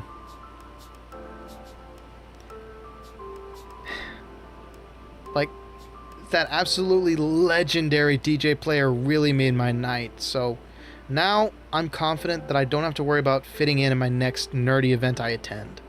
Be it an anime convention, a gaming tournament, or whatever the else I can afford down the line. I know I'll be in good company. And that's really the best thing about having attended this convention is finally experiencing the social side of being an anime weeaboo nerd geek skeleton. You know, I felt really welcome. Quill made everything so much nicer to, like, just have somebody to rebound off of, have a reason to go anywhere. I almost didn't go. I was struck bad with grief and a little bit of spite when I heard that Demon Dice wasn't going to make it. You know, That was the whole reason I shoved out that Demon Dice cover back when I was Cup Up Joe. And life just got in the way. Shit happens, but I don't mean it don't hurt. So I'm happy I managed to turn it around and make it something worthwhile for me. I'm glad I got to go for me instead of for somebody else, because that's the way you should do all great things in life. Be it pick up a skill, go to an event, do something for the first time, it should be for your sake. And I've been living like that for a while now. So, San Japan, I honestly want to say is a life-changing experience for me now.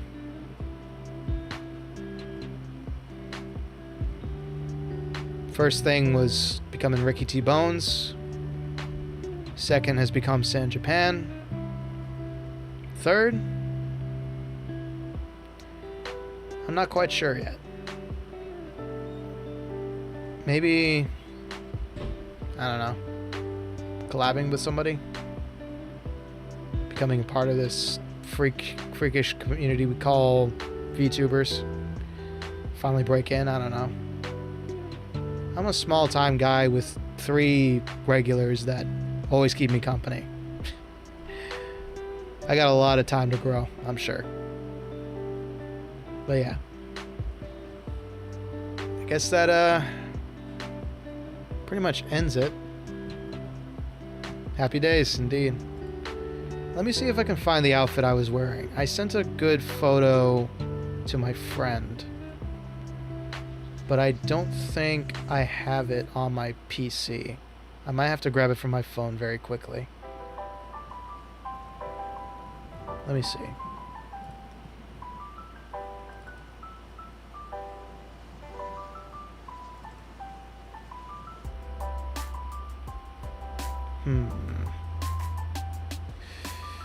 No, just a bunch of work photos. Alright, let me grab it real quick.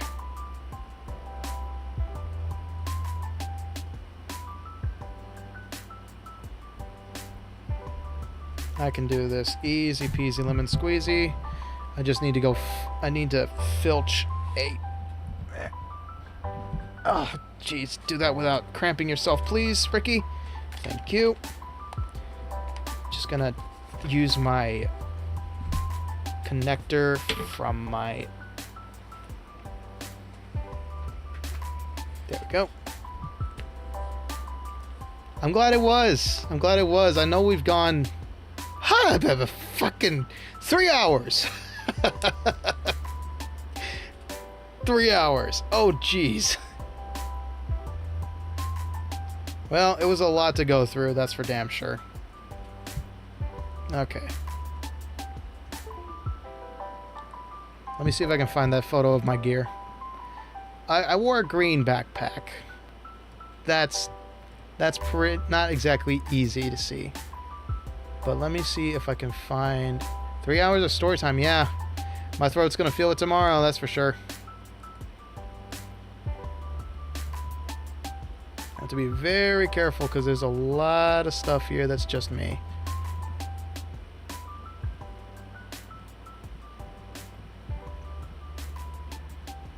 To my equipment. Some extra photos. Where is the one I sent? Quill. Is that it? No, that's my gifts. Those are some nice kitten photos. Some cool sick gear I got. There we go. There they are. Okay, that's the one I sent Quill. Alright, let me just go ahead and slap this on screen.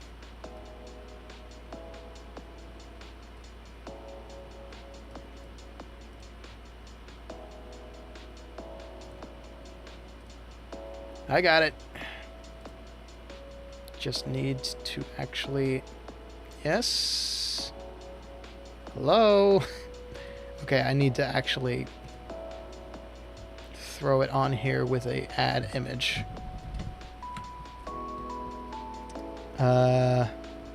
Ricky T uniform. Of all the things I'm proud of, I'm very proud of how I've evolved my wardrobe over the years. Going from fashion place to fashion place really taught me a lot. And now I always give every outfit I wear like at least 10 minutes of thought. So I'm always proud of these. And these shoes are the ones I actually built. I had ordered from Vans specifically for this event, so they're a pride point. Where are they? There they are. Boom. Okay, let me just... Yes, that is a Pokemon blanket, by the way. I still have it. From way back when. Alright, let me just at least get this to fit. And then I know how to fix this from here. Yes. There we go. Boom. Skull gloves. A sick Dry Bones t-shirt. I was going to wear that hat. I didn't end up doing that. Matching black denim jeans. And friggin' skull shoes. If I can just get this to zoom in. Right there. Those sick kicks. Those are Vans Customs, baby. Well worn. Gravel tested. Black suede leather. Red cotton. And skull printed Vans. They are a pride point. You've heard of steel-toed boots? You have skull-toed shoes. That is a sick way to think of it.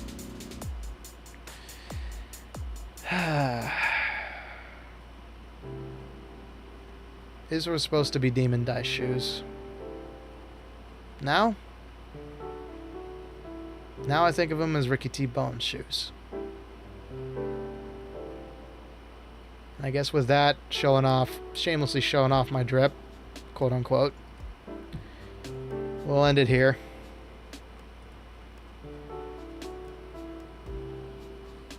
We'll go ahead and stop that.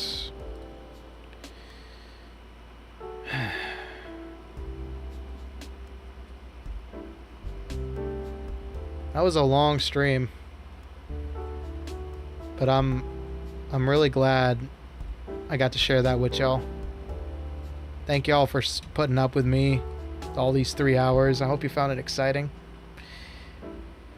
I was literally just showing off my freaking little vacation in my backyard. And I can definitely say that in the future, I'm going to be looking into, like, maybe attending some gaming tournaments, maybe getting better at Strive, or, I don't know. There's always something. There's always something to do. I just needed the push, the bravery to do it. And I think I can definitely say that I need to remove that monitor. Glad to hear, Ryan. Glad to hear, Mimsy. I'm sure this was very eye-opening for both of y'all. Very personal for me. So, what do we got to look forward to, seeing as we're here? Tomorrow, at 9 p.m. Central, 10 p.m. Eastern, 7 p.m. Pacific, we are going to struggle. Going to struggle, I'm calling it right here, to learn Faust for Frankie Bagman's amusement. I had a chance to look at him as I was at San Japan. He looks insane, just like I remember him back in Xrd. I actually fixed something this stream. I don't know if you heard it, but back in the other streams, there was a lot of weird crackling. Oh, that sucks. Oh, sorry to hear that, Ryan. Doctor will be in tomorrow to see you. Then on Wednesday, we're doing Pillars of Eternity. I don't have the PC specs to run Baldur's Gate 3. I can barely run it on my own time without any programs externally running. And so I thought, okay, I've got the second Pillars of Eternity, but I want to be in for the lore. So instead of Baldur's Gate 3 or Baldur's Gate 1 with the AD&D, I do not want to have to do Thakos, please, no. With the AD&D rules, I decided to pick up legally distinct 5e Pillars of Eternity. I've heard there's some interesting mechanics. Unfortunately, it seems to be real-time combat, which isn't great. Pillars of Eternity 2 might have turn-based, but we're not going to see that. And I couldn't get a cheap copy of Divinity 2 Original Sin, sadly. So that's something to look forward to. Definitely gonna probably poll everybody and see if... No, actually, the character creator is not that deep, so we can bang it out in the stream, during the stream. And then Friday, we are delving into the Souls-like world, the Souls-like pseudo-religious world of Blasphemous. I've heard there's a lot of references to the Roman Catholic Church, which is why I was initially interested by it. And then I found out it's Souls-like in the way that Hollow Knight is Souls-like. And it's all pixel art. So I'm like, cool. Maybe I'll catch a couple references and I will enjoy being the penitent one as I hack and slash my way through it. I will put up a graphic warning because the game is bloody and disturbing. So let's see how long we last in that and whether or not there's a second part. But Hard West will be returning next week. In regards to Pizza Tower, so what I'm gonna do with that, because we all saw how poorly I couldn't even like second lap it, right? What I'm gonna do is off stream I am going to practice getting lap 2 down, and until I successfully do that, there won't be another Pizza Tower stream. We are going to save those purely for P ranking attempts. As for learning the map and etc., I want to do that off stream where I'm not going to get distracted, because I'm starting to realize that there's a major difficulty curve the second you leave behind all like the first 3 levels. So I feel like I should give myself I should give the game the proper respect it deserves, in a nutshell. So with that being said, it's time for me to sign off. 3 hours and 30 minutes into the stream. I'm happy I actually managed to pull this together for a proper showcase. And again, I want to thank Quill for putting up with me and my old man activities, struggling to keep up with a youngster like they are. And as always, take care of yourself. You're no good to anybody dead. Just like I'm no good to anybody without leg strength. I pray for your poor toe, my friend. I hope it heals quickly, and I hope it doesn't get damaged too badly. Yeah, same to you, Mimsy. Take care. Good night.